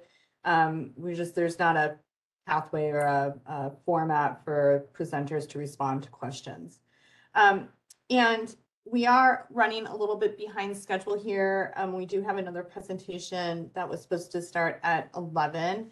And so, Member Brown, I'm curious if you'd like to have some discussion about the presentation from Ms. Ajax, or if you would be ready to move forward with our next agenda item, and then there'll be time for conversation. I'm fine moving on to the. You're ready to move on. Okay. Thank you so much. So do we have our next presenter? Was Matthew able to hang out for the 20 minutes that were late? I apologize, Mr. Botting. That's okay. I'm here. I may have to. I won't be able to stick around for public comment because I think there are some interesting thoughts. But if you have any questions afterwards, let me. You know how to get hold of me. Okay, beautiful. So our next guest today is going to be General Counsel for the California Department of Alcohol Beverage Control, Matthew Botting. Did I say your last name correctly, Mr. Botting? Yes, you did. Okay, excellent. So Mr. Botting has served as an attorney for ABC since 2000 and was appointed General Counsel in 2008. Prior to joining ABC, he was a Deputy Attorney General with the California Department of Justice. Mr. Botting has a deep understanding of the regulatory framework of the alcohol beverage industry and is here to share his knowledge of that framework that supports small producers. So welcome and thank you so much. And I apologize we're running late, but again, we're happy to have you, and I'll just turn the floor over to you. Thanks very much. I'm happy to be here, and I appreciate Laurie's prior comments, and I'm glad she was looking at this from the perspective of the industry itself and didn't steal too much of my thunder. But yeah, I've been doing this a long time, but I don't have a fancy presentation like Laurie did. But what I'd like to do is just talk through the different questions that were posed to me for purposes of today's meeting. So just starting off with the definition of craft. As you heard from Laurie, there is no legal definition of craft in the Alcoholic Beverage Control Act, with one exception. And even that didn't happen until 2015 with the enactment of the Craft Distillers Act. So that's the only time that craft is used. And craft distillers are the only part of the industry that distinguishes license privileges based upon the size of the licensee. Previously there was a a tied house exception that applied only to small beer manufacturers, but not large ones. But that has since been amended to kind of equalize the privileges across the board. So now, as we've heard, other than with respect to craft distillers, the only difference between large and small in beer and wine segments is with respect to license fees. And I have heard over the years within the wine industry that they made a particular conscious decision not to differentiate between small and large, but that was an industry choice. So just moving on to what are some of the benefits and advantages on law and incentives to staying small over time. This takes us back many, many years in history because of very different historical contexts that informed the way alcohol regulations were first adopted after the repeal of prohibition and how they've evolved since then. So I think the social environment kind of informs how the regulatory structure is established. And so it's very different for cannabis with a more modern historical context.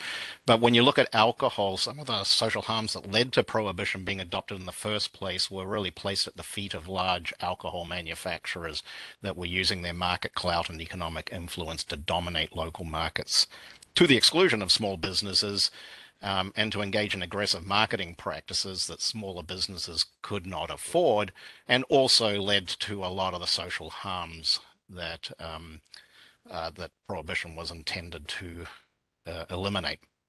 But coming out of prohibition, then you look at how the regulatory structure was established, and much of the emphasis of state legislatures was to prevent a return to the anti-competitive and harmful practices that existed pre-prohibition.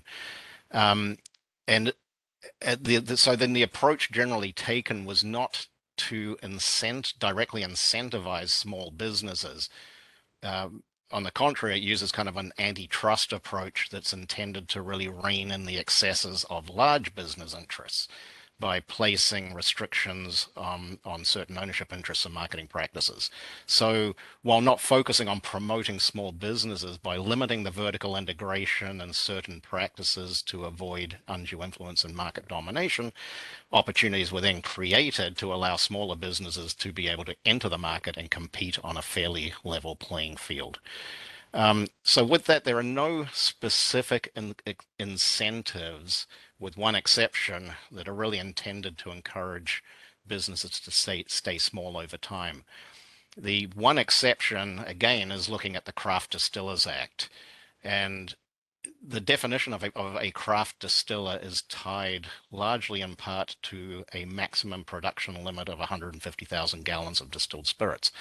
And if a craft distiller exceeds that threshold, then they're no longer eligible to hold the craft distiller's license or to take advantage of all of the exceptions that would have applied had they remained craft.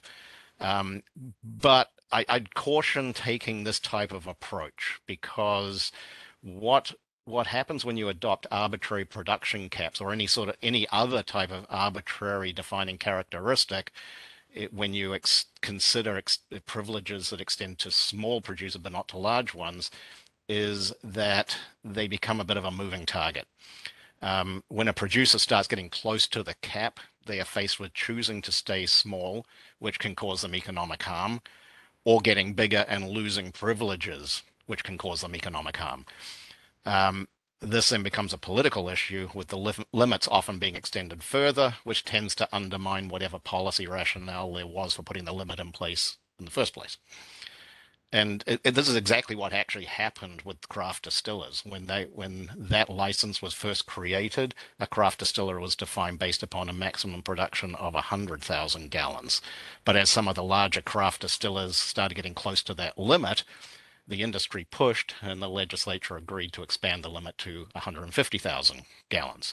So, I'm not one for predictions, but I would guess that we might see another push in a few years, perhaps, when some producers are getting close to 150,000 gallons, to extend that further, which again kind of undermines the point behind the cap in the first place. So what opportunities are there for engaging and selling direct to consumers? and the parameters that might be reserved for small producers. As we heard from Laurie, there are a lot of opportunities for manufacturers to sell directly to consumers, and that creates a lot of confusion in the laws surrounding them. But generally, these opportunities are not determined based on the size of the manufacturer, with, once again, the exception for craft distillers. And just to give you a real brief thumbnail sketch of what they can do, wineries may sell their wine for consumption on or off the premises of the winery. They can sell other wineries wine, beer, and brandy in a restaurant operated at the winery. They can hold up to 2 restaurant licenses in which they can sell a limited amount of their own wine. They can operate 2 duplicate winery premises at which they can sell their own wine. They can deliver wine to consumers away from the licensed premises. They can serve wine at certain non-profit events, and they can obtain a permit to sell their wine in sealed containers at those events. Breweries, as we heard from Laurie, can sell their beer for consumption on or off the premises of production. They can sell they can sell other breweries beer and wine as well in a restaurant operated on the licensed premises. They can hold up to 8 duplicate licenses where they can sell their own beer, and 4 of those can be restaurants in which other breweries' beer and wine can be sold. They can hold up to 6 restaurant licenses in which they can sell beer, wine, or potentially even distilled spirits if they choose, depending on the license type. And although not explicitly stated in law, because they have those off-sale privileges, the department takes the position that this includes delivery to consumers away from the licensed premises. And then craft distilleries, a lot more restrictive in some respects, but because they can only serve in their tasting room up to 1.5 ounces of distilled spirits at the premises of production, unless they operate a restaurant there. If they do operate a restaurant, they can sell beer, wine, and distilled spirits without limit for consumption on the premises. They can also hold 2 licenses to operate a bar or a restaurant for beer, wine, or spirits. They can sell at the premises of production up to 2.25 liters of bottled distilled spirits to consumers per day.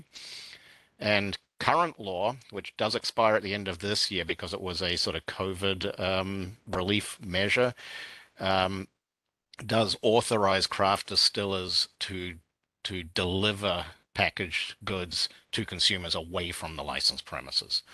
But if a craft distiller gets big, exceeding that production threshold, then they lose the direct-to-consumer sales privilege of the 2.25 liters per consumer per day. And if they operated those on-premises privileges or held those on-sale licenses while they were a craft distiller, they do get to keep those. So I kind of call it an ass-backwards grandfather clause. Now, this is not to say it's all, roses and rainbows and unicorns and so forth, because what can happen is that manufacturers can hold other license types within the supply sphere of things. Like they can be a wholesaler, they can be an importer, they can be a rectifier.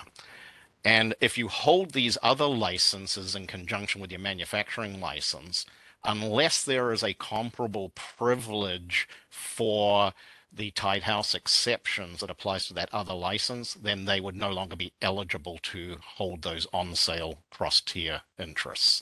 So it can get a little confusing, because what this means is that, for example, while a brewery can hold retail licenses, wholesalers cannot. And some breweries also hold wholesaler licenses, which then means that the brewery cannot hold any retail interests because it would be in conflict with the wholesale license. So that's where things can get confusing. Now, while many exceptions also allow direct-to-consumer activities and they apply across the board, they are not limited to small manufacturers, as we heard from Laurie. But these restrictions may well have the practical effect of providing greater opportunities to small businesses than large businesses. And Laurie gave some great thoughts on that. But one example is the farmers market. I think she might have mentioned it as well. It might be more practical for a small local brewery or winery to use it than it would be for a large brewery or winery to do so. are there any legally or industry established standards for marketing or advertising names? I think Laurie touched on this a little bit as well. And she talked about the California Craft Brewers Association, standard or definition. That's different from the Brewers Association definition, and which is, I think, the only national standard for beer. I'm not sure there is a national standard for wine or distilled spirits. But for example, the Brewers Association defines craft brewery for its purposes, and it has also created the craft mark that craft breweries can use. And you might have seen it. It's an upside down bottle with the word beer bottle, not to be confused with wine or distilled spirits. So an upside down beer bottle with the words around it, certified craft, or I'm sorry, Brewers Association certified independent craft.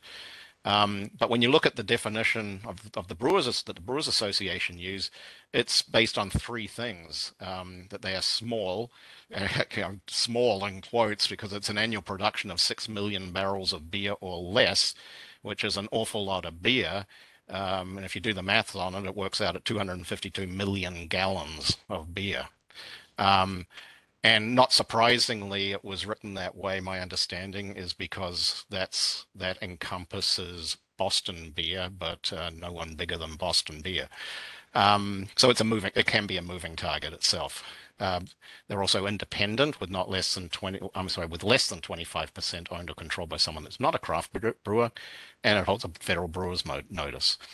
Some other states have themselves adopted specific license types that may be available to small local producers.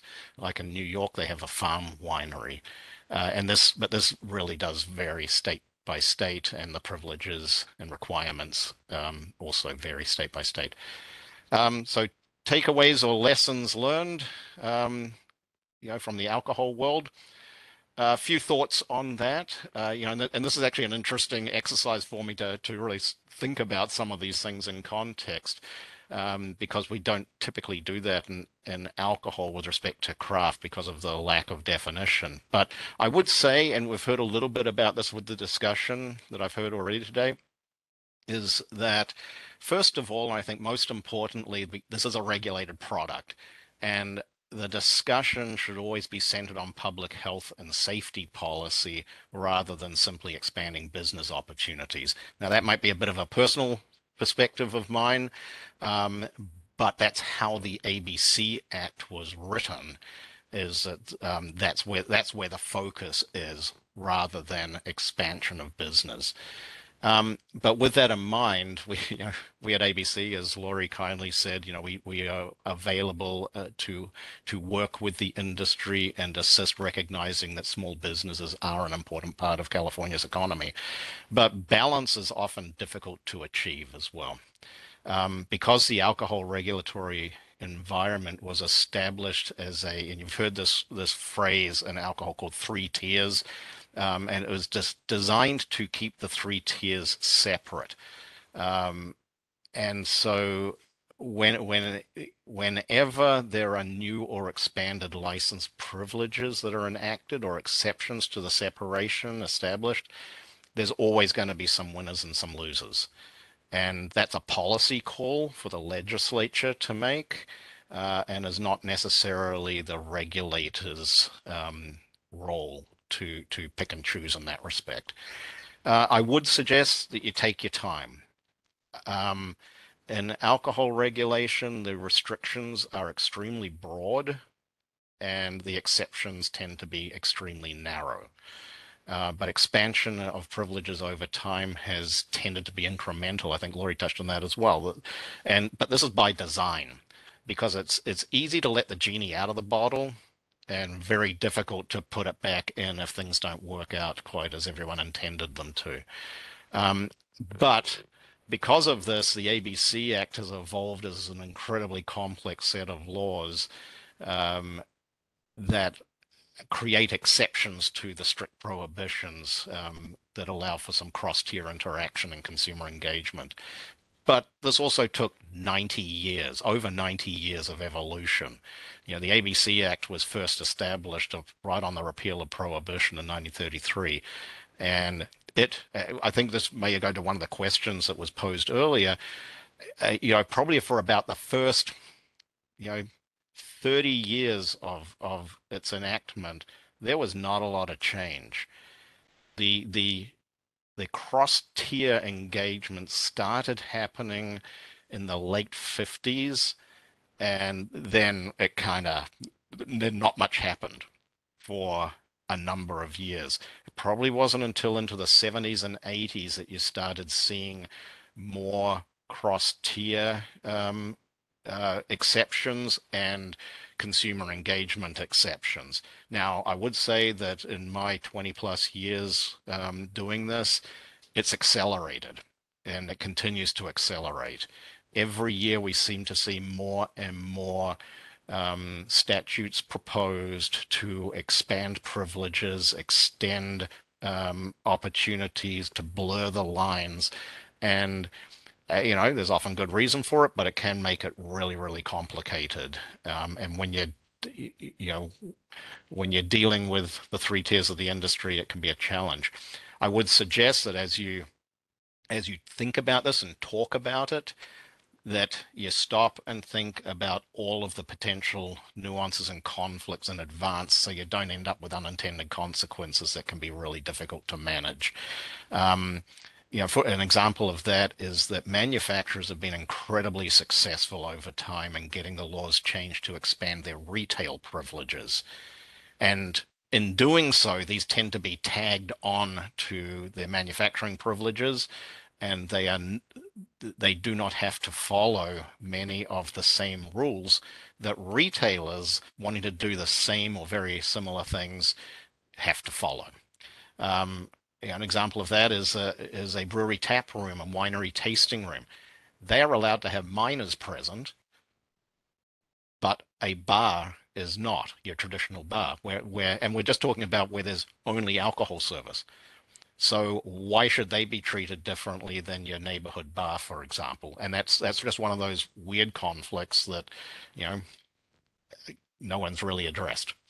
I would also suggest that it might seem beneficial right now to carve out special rights and privileges to benefit small businesses, but as most would hope, those businesses will inevitably grow. And then when they push up against the limits of those special rights, there will be efforts to expand those rights and privileges. And then that can lead to, as I mentioned before, lead to some of the same problems that were sought to be avoided, because now all of a sudden the small guys get big, and the laws were intended to stop the big guys from crowding out the small guys. So how do you balance those tensions? It's a real challenge. Again, often a political issue rather than a regulatory issue. Be aware of the future. As regulation of cannabis continues to expand, it seems likely, and some might suggest inevitable, that it will become legal at the federal level. This then brings with it the probability of interstate commerce. Someone mentioned that in the comments. But if a state has laws in place that are designed to or have the effect of protecting local businesses to the detriment of out-of-state businesses, then that could run afoul of the Dormant Commerce Clause. There's been a lot of litigation nationally in the alcohol world on that very issue with direct-to-consumer shipping and interstate commerce. And alcohol actually has a constitutional amendment that provides explicitly for state alcohol regulation, and yet we're still embroiled in these conflicts within the United States Constitution. One of the big lessons, I think, is that that as confusing as the alcohol regulatory structure can sometimes be, it works. We heard from Laurie, there's over 1,100 breweries. In addition to that, there's over 5,500, and this might be an old number, 5,500 wineries in California. There's a growing craft distilling industry with over 100 licenses being issued, probably closer to 150, I think. And so it shows that the regulatory structure that tries to level this playing field does promote or allow small businesses to be successful without actually directly promoting them. And just one final thought.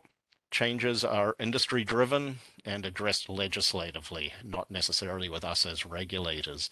And it can be a challenge at times, but the role of the regulator, as we see it, in our world at least, is not to take sides or positions, although we do try to offer technical assistance. Because of the different interests of each of the tiers, and even within those individual tiers, there are often many competing interests at play, and this can lead to some pretty convoluted laws. From our perspective as regulators, the interest is typically in trying to figure out whether the law is clear and can it be readily implemented and enforced. So with that, I'm happy to take any questions that the committee may have. Well, thank you so much for that. And Member Brown, do you want to kick off the conversation? Some questions? I don't have any specific questions right off the top of my head. That was a lot of information actually for me to Yeah.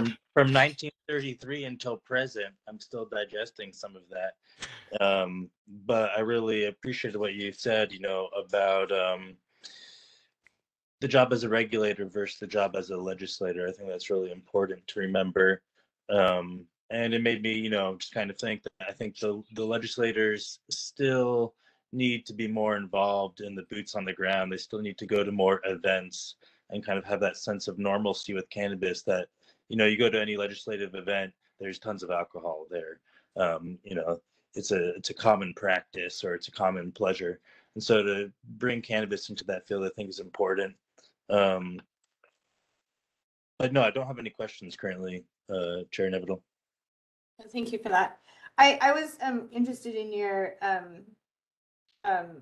comment about centered discussion around public health and safety policy. So I imagine that in all changes to alcohol regulation, including the inception of ending prohibition, right, and establishing alcohol regulations, that this was kind of a key component.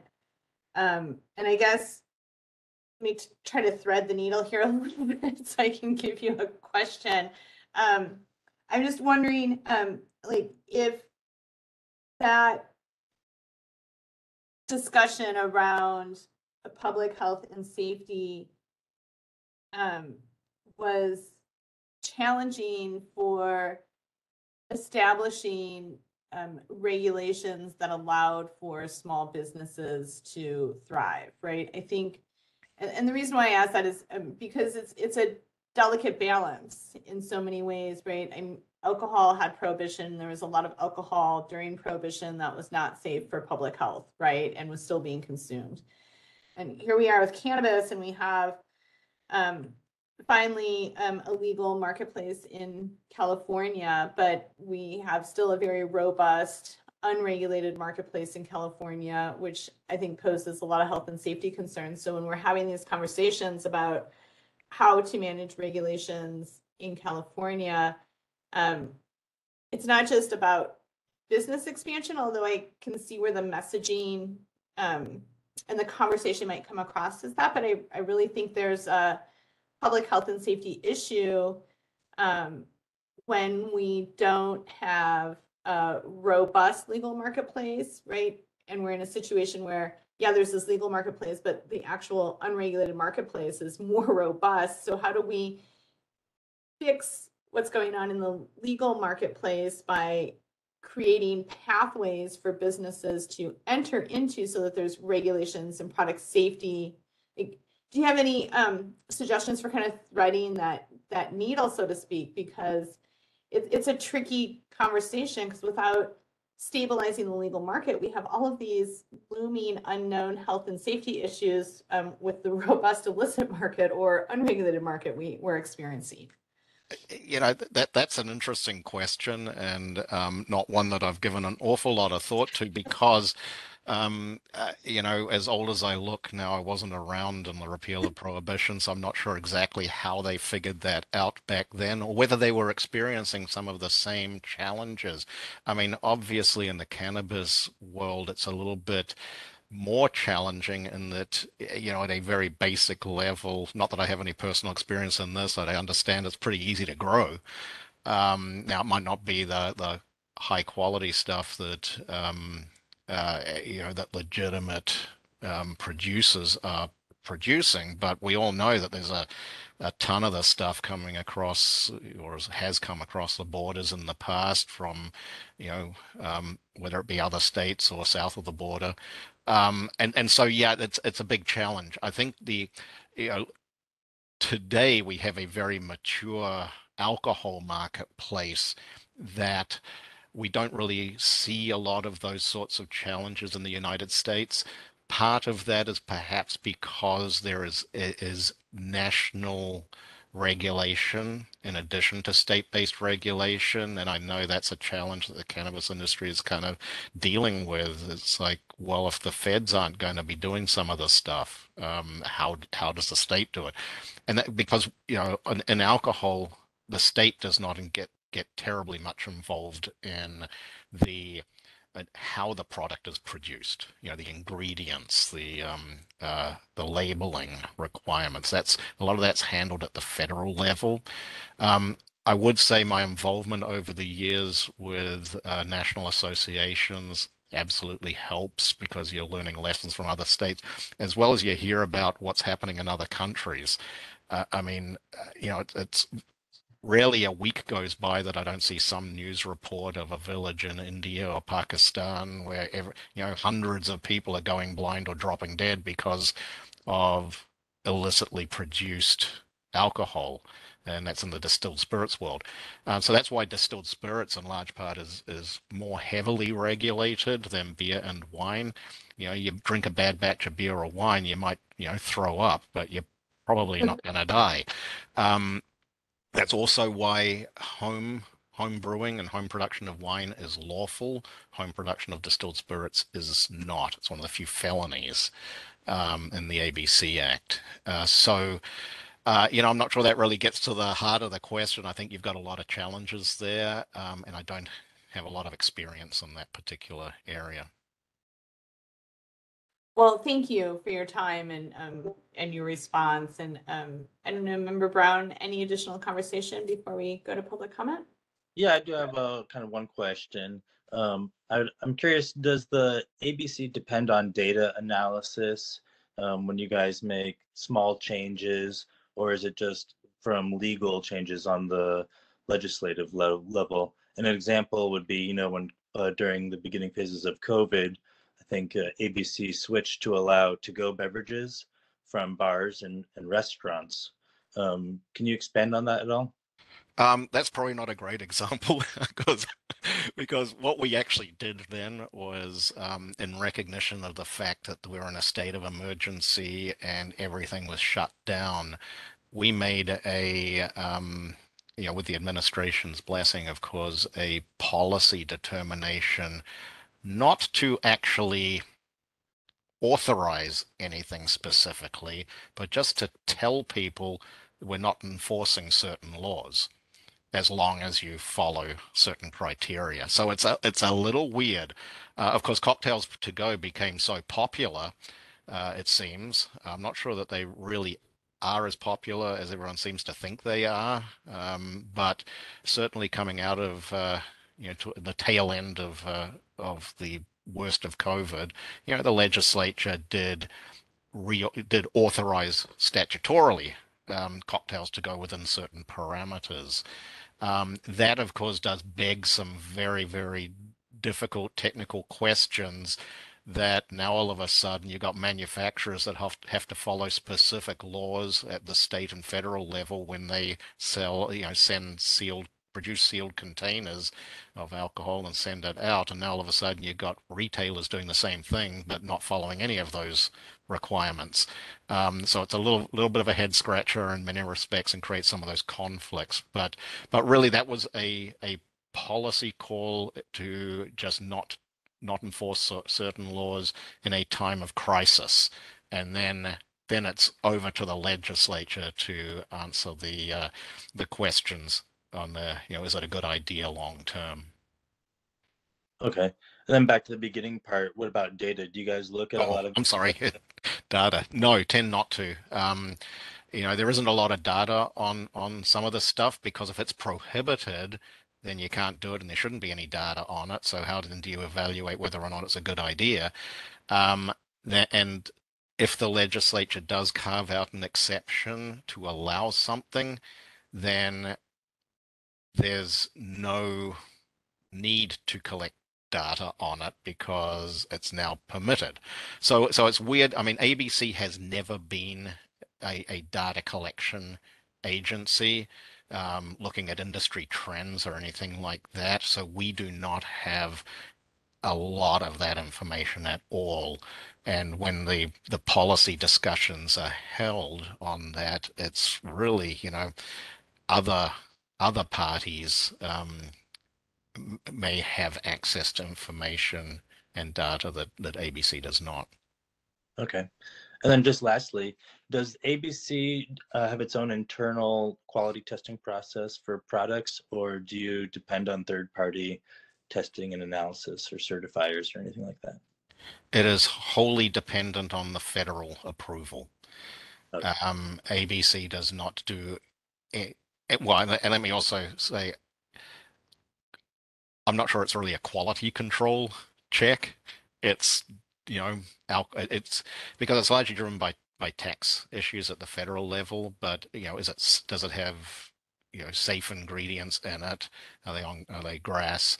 And then alcohol levels are a consideration. And then most states rely wholly on the federal testing in that respect. And I think it tends to be a market analysis, so they don't test every product. I don't know a huge amount about it. They do require formulas for many products, but I do not believe they test every product that comes in. So there is no real data on that, and the state does not get involved in quality control at all. Oh, okay. Thank you so much for your time, and I do appreciate it. Pleasure. And I'd just like to say, I know I powered through a bunch of information there. I'm happy to provide you with a copy of my notes if that would make it easier for you to see. And the ABC Act is really dense. Like I say, it's a product of 90 plus years of legislation and regulation. So there's a lot in there that I did not touch on. And it's available on our website if you want to read the whole thing. But it's tough at times. But yeah, if you want a copy of my notes, I'll be happy to provide them. Thank you for that. The meetings, and I meant to mention this earlier, so thanks for reminding me by default.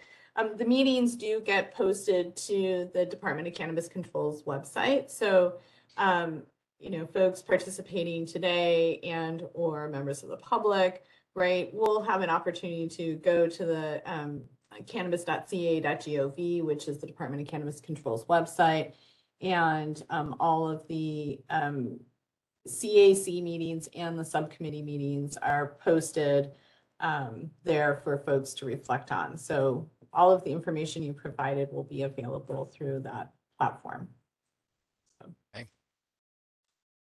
Okay, so thank you so much for joining us. Really informative presentation.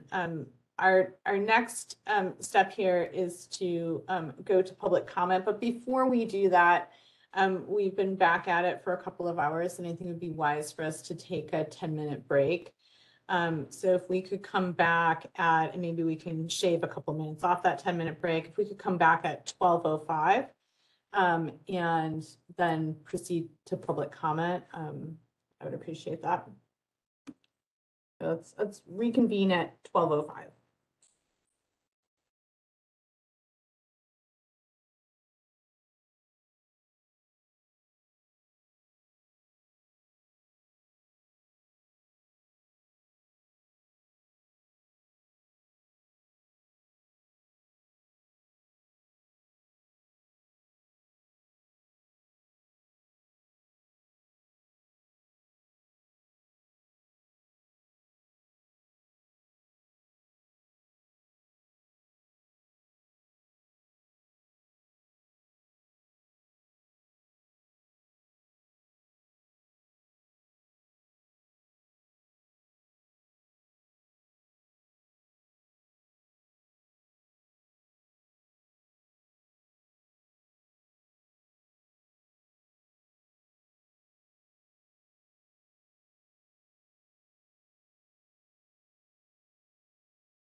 All right, it is 12:05. Hopefully we've got everyone back from break and we can proceed with the meeting. Moderator, would you be so kind as to just check roll and make sure that our quorum is back in place so we can proceed? Yes. So Member Brown, have you returned? Yes, I'm here. Perfect. So Member Brown is present. Chair Neville is present. So we are good to go. Okay, great. And I think with that, unless Member Brown, you would like us to pause, I think we're ready to go to public comment on agenda item number 4. So let's go ahead and open up public comment, please. All righty. We are now taking public comment on agenda item number 4. Please raise your hand by clicking on the hand icon next to your name if you're logged into the meeting, or by pressing *3 if you've called into the meeting. The instructions are on the screen for your convenience. You'll have 2 minutes to speak with a 30-second warning, and when your time is up, you'll be muted and we will move on to the next request for comment. Member of the public will have 1 opportunity to speak on this agenda item. So without further ado, Craig Johnson, I've sent you a request to unmute. Good afternoon. Again, this is Craig Johnson, owner operator of Alpenglow Farms. We're a small craft producer in southern Humboldt County. Our cultivation space is under 10,000 square feet, and we produce approximately last year about 250 units to market. Fantastic conversation today. And I want to thank Matthew for delivering his presentation. And I have one thing directed directly to him, and that is one thing that is a challenge is locally, if you have a property that holds a alcohol license, you can't have cannabis anywhere near that. So we have some amazing event spaces here locally that are deadly afraid of sharing space. I think there's ways you can like suspend your alcohol license for the day and those types of things. We have to move up past all that, right? We're out of prohibition, whether it's for alcohol or for cannabis. So that would be really helpful to move past. And I'm hoping Gavin Newsom and Nicole Elliott are hearing all this because it's very, very vital. I feel these presentations were absolutely amazing. Absolutely amazing. I feel like it's light at the end of the tunnel. 30 seconds. But we really, it's a little bit of salt in the wound, right? Because alcohol has this and we don't. And how do we move at lightning speed? This will save our farms. This will save our communities. And instead of focusing on how the health and safety of the illicit market is, let's get a thriving legal market. That will drive it away. We don't need to focus on how to fight that. How to fight it is help us grow and move as a community. Thank you. Time is up. Michael Katz, I've sent you a request to unmute. Yes, good afternoon. Thank you, committee, for this meeting. Thank you for the opportunity to speak. This is Michael Katz, Executive Director of the Mendocino Cannabis Alliance. Per the last speaker's comments, mentioning that it took a long time for alcohol to get to this point. Unfortunately, the small batch craft cannabis cultivators really don't have that much time. And the difference that I heard is that in alcohol is that these opportunities were new businesses that started in an environment where there was a desire for their products, and that's why they thrived, and there became more and more of them, and there needed to be identification of that. Cannabis already has this. We're talking about the need to save what was an existing medical industry transitioning into regulation, not carving away from new niche products. And the safeguards that were put in place on Prop 64 to enable this transition in the form of the 1 acre cap were removed, which did exactly the opposite of what alcohol regulations are in place for, apparently, which is to limit the dominance of a small number of large players. So we don't have the time, decades and decades to work through this. Regarding health and public safety and the number of annual deaths, around 50,000 that alcohol is responsible for, compared to none that cannabis is responsible for. By public health and safety, cannabis should be as accessible as possible, especially through the licensed market. So I certainly hope that the Cannabis Advisory Committee will take all of this into consideration when making recommendations as soon as possible to the DCC and how to reduce the regulatory burden on our smallest and most endangered of operators. Thank you. Thank you. Diana Esmeralda, I've sent you a request to unmute.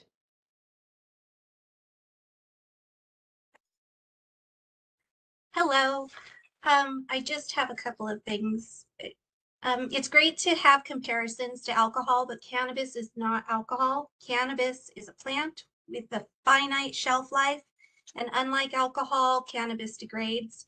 The local community members had co-created a craft experience already that was decimated by Prop 64. Alcohol is not regulated locally. It's regulated federally.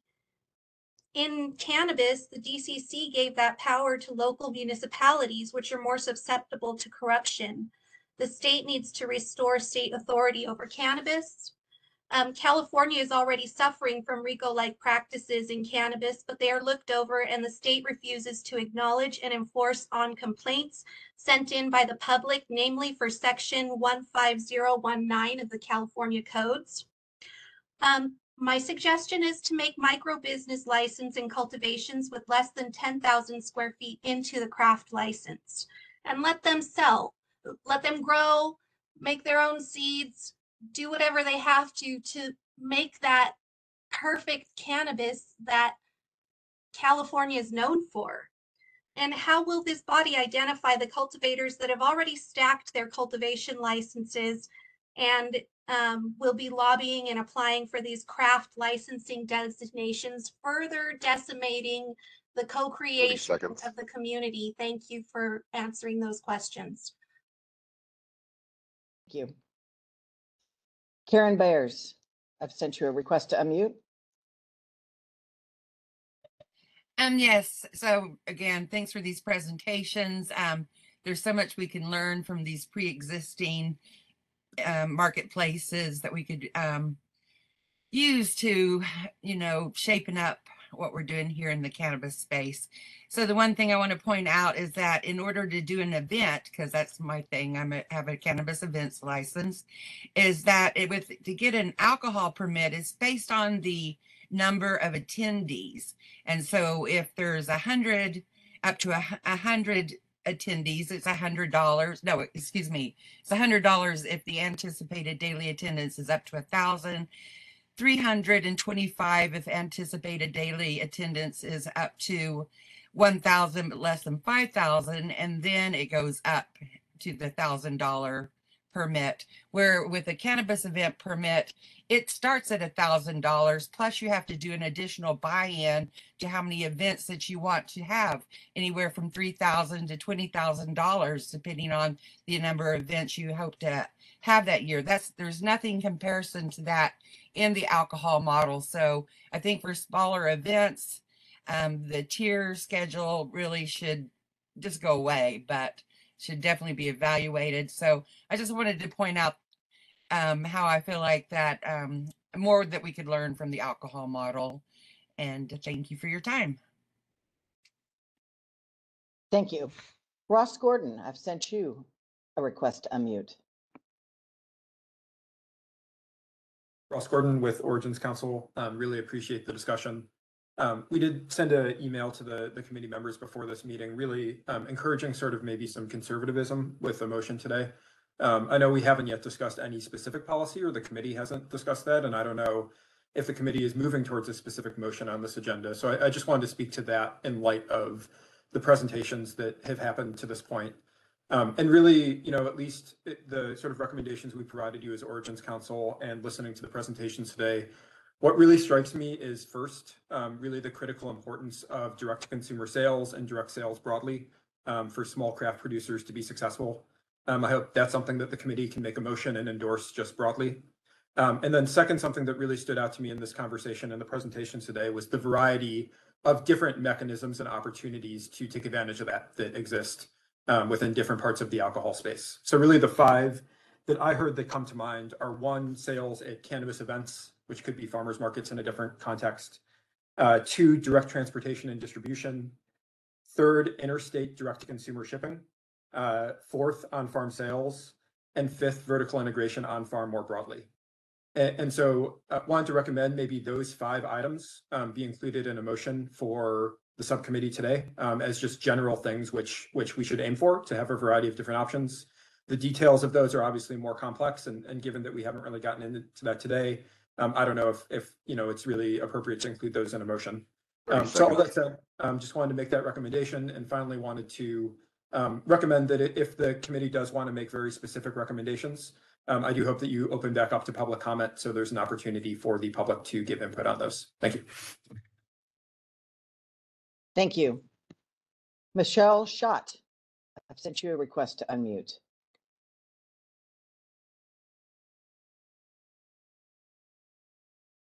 Michelle Schott?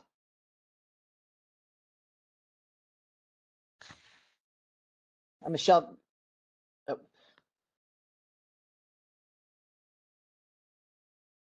The Chair Nevedal, it looks like she dropped off. Let's wait a second. And while we're waiting, does anybody else have comment on this agenda? There she is. Okay, Michelle, I sent you a request to unmute. Can you try *6 if you're on a phone?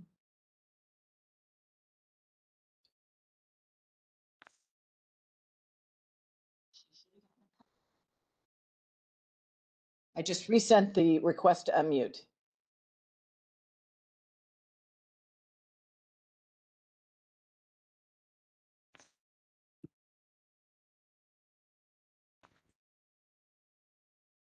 Okay, I've sent a third request to unmute, and if we can't do that, we'll move on.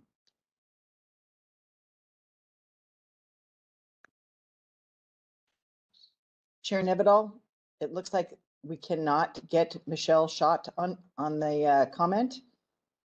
Okay, well, if Michelle is the last public commenter for this item, which it appears to be the case, I think we should go ahead and close public comment.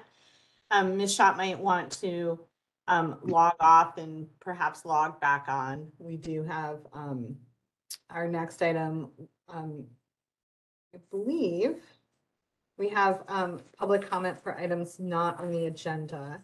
So there is one more opportunity, I believe, for public comment. Let me just review the agenda here. Yeah, so recommendations for future agenda items. So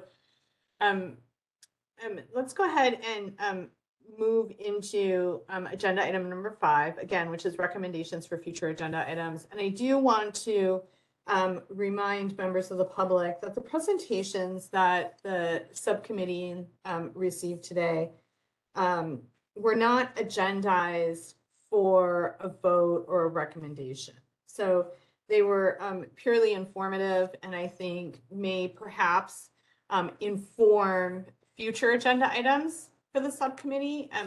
So I think we can have some conversation about if we want to bring future agenda items forward, perhaps to have an opportunity to make recommendations, some of which may be informed by today's presentations. But the presentations themselves were not agendized for the subcommittee to make recommendations or have a vote associated with those.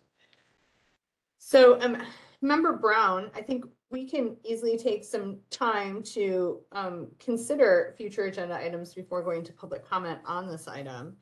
And I would be interested in having kind of a robust agenda that looks at discusses further consumer direct sales, opportunities for cultivators. And frankly, I do agree with the earlier caller or a member of the public who talked about not leaving manufacturers out. But I think there's all of this kind of intertwined between cultivators and reducing their touch points into the marketplace, right? As we learned from the presentations today, alcohol, with the exception of distilled spirits, but beer and wine, let's just put it that way, has the opportunity as a producer of beer or wine to conduct self-distribution, right? To have direct consumer sales, to sell directly to the consumer through shipping acts. They can have events on site. They can participate in events. They can pour their own wine or beer at events and have this direct to consumer opportunity. And I think all of these things are really missing from our regulated cannabis supply chain model. And I think the events, even though we have an events license, I do agree that this idea that it's a one size fits all license is really challenging, because by the time you put together a local permit and then the state license, the cost associated with operating an event can be so prohibitive of doing a kind of a smaller, intimate, or even perhaps a private event. And events traditionally have been, prior to legalization or Proposition 64 and the implementation of Mount Cursa, events had been a great way for farmers and manufacturers in all segments of the cannabis supply chain to actually meet their consumer, learn what their consumer is interested in, and also represent the uniqueness of the product or products that they had been developing. So Member Brown, I'm curious what your interest is in kind of carrying this conversation forward and future agenda items that might perhaps provide us an opportunity to make some recommendations based on some of the education and the information received today.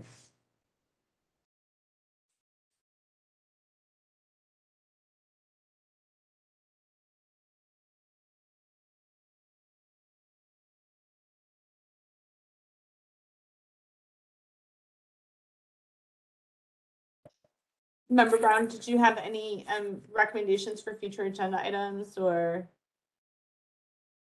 maybe you're having some Wi-Fi issues? It looks like Yeah, looks like he's frozen. that's what I was thinking. I looked up, I was like, well, maybe not working. So the subcommittee members can also discuss this, I believe, after going to public comment. So perhaps the best way to proceed. Are you back, Member Brown? You look unfrozen. There you go. Okay. Did you have thoughts, suggestions for future agenda items, or perhaps a strategy for bringing some items forward to help further discuss what we've learned today and see if there's ways to kind of cannabinize some of the alcohol industry's benefits? Yeah, I'd be curious if we could, have a direct consumer sales and events agenda item, but bring in a DCC legal counsel that can kind of be there, point out what the specific roadblocks are in coding and where there's potential for flexibility or adjustments per DCC, or what is a legislative issue. Okay, thank you for that. Do you feel ready to go to public comment on this agenda item? Yeah, that's fine. Okay, thank you. So moderator, if we could please go to public comment for recommendations for future agenda items, we would appreciate that. Perfect. All right, we are now taking public comment on agenda item number 5. If you'd like to make a comment on agenda item number 5, please raise your hand by clicking the hand icon next to your name or pressing *3. Please note that for the sake of time, you'll have 2 minutes to speak with a 30-second warning. When your time is up, you'll be muted and we'll move on to the next request, and members may have 1 opportunity to speak on each agenda item. So we're going to kick this off with Ross Gordon. I've sent you a request to unmute. Thank you, committee members. Wanted to, just reiterate, understanding there's not going to be, it sounds like a recommendation made today to agendize direct-to-consumer sales. Really appreciate that direction. And again, would recommend both a variety of sort of mechanisms for direct-to-consumer sales, as well as a broad endorsement by the committee of the concept of direct-to-consumer sales for craft producers. Also want to mention that I know the motion made by this committee on December 14th, my understanding was that the February meeting, meaning this meeting, was slated to be about direct-to-consumer sales, and then the March meeting was slated to be about 3 topics, those being metric, generators, and greenhouse gas emissions. I think those continue to be important topics. So if we are pushing direct-to-consumer to the next meeting, want to make sure that those topics are something that are discussed as well. Definitely generators and metric, I would say, very high priorities as well. So understand there are challenges in terms of time, but keeping those prior commitments from the committee in mind as well. And just lastly, I did want to second what Karen Byers said earlier about small-scale cannabis events. I don't know if it's not specifically cultivation related, but especially as we talk about events as one mechanism for small cultivators to go direct to consumer, the ability to have small cannabis events really, say one-day farmers markets in rural areas, I think is going to be really important. And I know Karen has put a lot of effort and time into that. So whether it's really discussed at this subcommittee or whether it's just a more general conversation that happens with the DCC and the Cannabis Advisory Committee, I do hope this topic of small events is something that can really get some attention. And I know, personally have just found Karen to be a great resource for that. So just want to mention those things and appreciate the time. Thank you. Attendee James Young, I've sent you a request to unmute. Hi, can you hear me? Yes, sir. Hi, this is James Young. We have Unity Farm in Myers Flat, Southern Humboldt, and I want to thank the committee and the guest speakers for great information. And I just want to, and all of the public comments been really, really great and on target, but I just wanted to reiterate to the committee the urgency of this situation. I mean, the time for talk is, very rapidly passing. The term that I hear in the industry in Humboldt anyway, around the state, is an extinction event, or craft farmers are going out of business. So I just wanted to put that out there and to focus really on things that might be achievable or actionable in terms of direct to consumer sales. And then one other, for our future items, it seems to me that most of the farmers that I've heard commenting are regenerative, organic standard, maybe part of the Sun and Earth initiative as we are. And, we never want to set up a circular firing squad here, but I believe our carbon output is something like 1/30th of what an indoor cultivation facility might produce per pound of cannabis. And, we certainly don't seem to get much benefit in the marketplace for going to all the trouble of being regenerative producers. It sure would be nice to get a benefit from the regulatory authorities, or the regulatory authorities for the care with which we take to cultivate with regard to respect for the land, regenerative techniques, and some sort of tax benefit that could accrue to cultivators that follow these sort of methods. Thank you. Thank you. Michael Katz, I've sent you a request to unmute. Yes, good afternoon. Thank you, committee, for holding this meeting today. This is Michael Katz, Executive Director for the Mendocino Cannabis Alliance. For future agenda items, we certainly would invite the review of the letter that we had sent to the Governor and Director Elliott that's available on our website, mendocannabis.com, and the licensing crisis issues that are identified therein. As I mentioned earlier, Mendocino is unique in some of its challenges, but a lot of them are shared statewide. I also wanted to note that on the previous agenda items where there was included on the agenda the possibility that a recommendation could be made, it seems that with the understandings of the protections or what wound up as protections for the craft industry, that potentially a recommendation could still have been made to try to provide as much flexibility and support for the small batch craft operators within the state of California. So I don't know if that's too late to go back and make that recommendation, or if that's a recommendation that could then be agendized for future items, because obviously as the state and the regulators and the legislators are all working on legislation, for them to understand any recommendations coming from this committee that could benefit that legislative process, that's my understanding of what this committee is here for. So encourage the expeditious sharing of any recommendations that would reduce barriers to entry for small operators. Thanks. Thank you. Craig Johnson, I've sent you a request to unmute. Can you hear me? Yes. Good afternoon, Craig Johnson, Alpenglow Farms.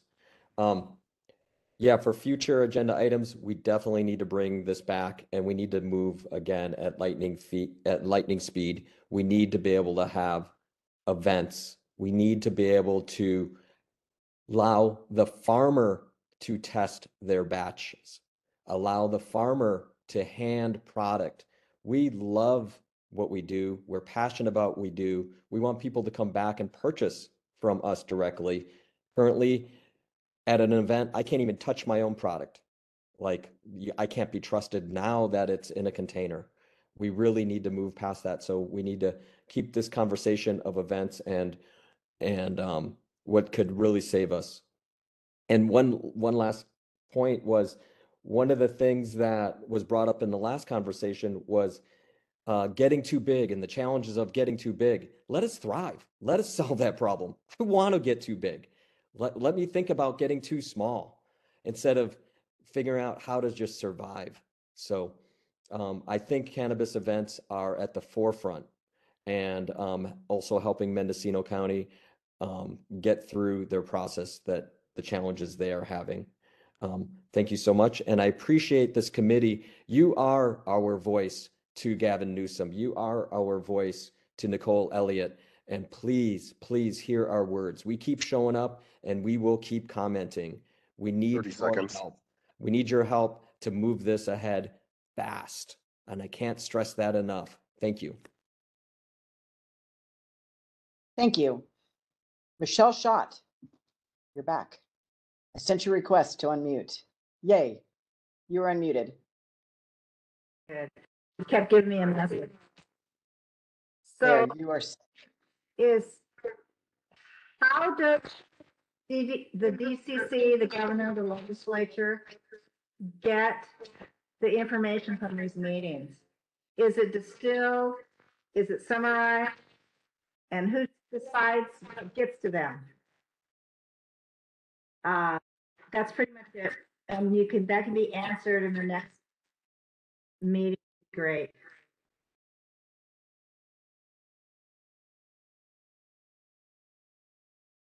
Thank you. Attendee Diana Esmeralda, I've sent you a request to unmute. Hi, thank you so much. I am a resident of the city of Adelanto, California. I'm happy that this conversation is happening, but we also have to ask ourselves, how will these agenda items actually translate into the real world? How will local control prohibit these helpful agenda items and meetings, and further ordinances or whatever laws? How will they not be trickling down into these local municipalities that have the control? Because we all know that that's the real crux problem here. That's the problem that I'm having. I have 4 million square feet of cannabis cultivation in my backyard over here in Adelanto. And we have proven that there has been public corruption in that licensing. And so now, you need to reach out to the local municipalities to educate them on appropriate cannabis programs. Those are my remarks. Thank you for hearing me speak today as a resident of California who loves cannabis. Thank you. Thank you. Tamara Kislak, I've sent you a request to unmute. A good farm up in Mendocino. I'm just calling to ask again, we've got some urgent issues. I would urge you to help out in the ways that MCA has addressed in their memos and their letters. There are a lot of us up there that really need some help to make sure that we continue to stay in business. And other things that I think are going to make it possible for small farms to continue in this industry and maintain the legacy and the history of California as a legacy growing area is the ability to do just as winemakers and other agricultural products be able to do direct sales. And so I think 2 meetings ago or 1 meeting ago, there was a suggestion by Ms. Nevedal that maybe we just add self-distro and direct sales to existing cultivation licenses. And I would urge that to be added back in. We're in an urgent situation. Please make as many of our comments and ideas known as possible and as quickly as possible to the people who can take action and save some of what's left of legacy. Thank you. Thank you. Are there any other comments with reference to recommendations for future agenda items? We have one more. Adrian Keys sent you a request to unmute. Hey, thank you very much. Yeah, I've been trying to consider how to phrase this into something that would be a future agenda item, but after hearing from Michael Katz from Mendocino County and from the representative from the Adelanto area, and myself being from Trinity County, where we've seen considerable difficulty keeping our counties essentially on track and doing the right thing. Certainly in some of the Southern California counties, there's been legal action taken against regulators. Is there a possibility for this committee to create a recommendation that our local programs get looked at a little bit more closely for malfeasance, for corruption, for misuse of funds, for all the various things that a lot of us out here have been waiting for our annual licenses for years and years and years and have paid quite a bit in fees and still who have not received them. We feel that it's possible that we need our local programs to be looked at a little bit more closely to make sure that the intent of the program and the intent of Proposition 64 are being adhered to. Thank you. Thank you. Attendee Hannah White, you've been sent a request to unmute. Good afternoon, committee. Hannah White, cultivator in Humboldt County. I would love to have a conversation and see a recommendation to consider cannabis cultivation in parity with agriculture in California and get it out of its kind of commercial industrial code spacing. Thank you. Thank you. Any other recommendations from the public on future agenda items? Chair Nevedal, it looks like that's it. Okay, great. Would you please close public comment on this item? Thank you. Public comment is now closed for agenda item number 5. Okay, fabulous. So I just want to make sure that folks are aware that on the Department of Cannabis Control's website, if you go to the Cannabis Advisory Committee page, you will find annual reports. The committee is mandated to report out at the end of the year. So there are a number of annual reports posted to the CAC page. And these annual reports do include the recommendations from subcommittees past and from the CAC, the committee that the committee has passed as a whole. It even includes recommendations from subcommittees that the CAC did not pass. And so these reports, I think, are one of the key ways that the public and perhaps legislature can look back and also utilize the information coming out of the committee and subcommittee actions to consider making changes. So that, this information is compiled into those reports. And again, the meetings are posted for folks to view at a later date. So it is a great resource. I do recommend checking out the Cannabis Advisory Committee page. And I don't know, Member Brown, if you have any closing comments. I think we're close to adjourning here. And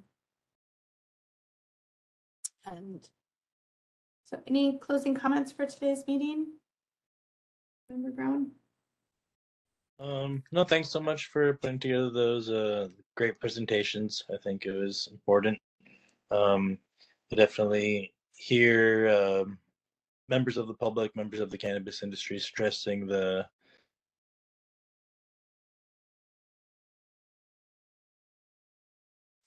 I think you froze.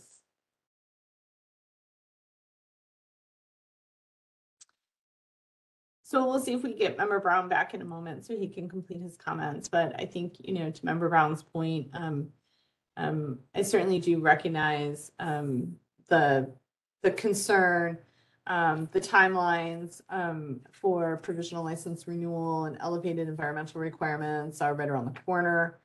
And these processes have taken a while. Member Brown, are you back with us? yeah. Okay, great. Yeah. At my next meeting, I'll be having different internet, so I apologize for my lapses I've been having. But no, I have nothing. Okay. Well, thank you for joining us and for hanging in there with the spotty Wi-Fi. I can certainly relate in remote locations. So I think at this point we can go ahead and adjourn today's meeting. I want to thank members, staff, and the public for joining us today and the time that you've all committed into this robust discussion. So thank you very much, and we are adjourned.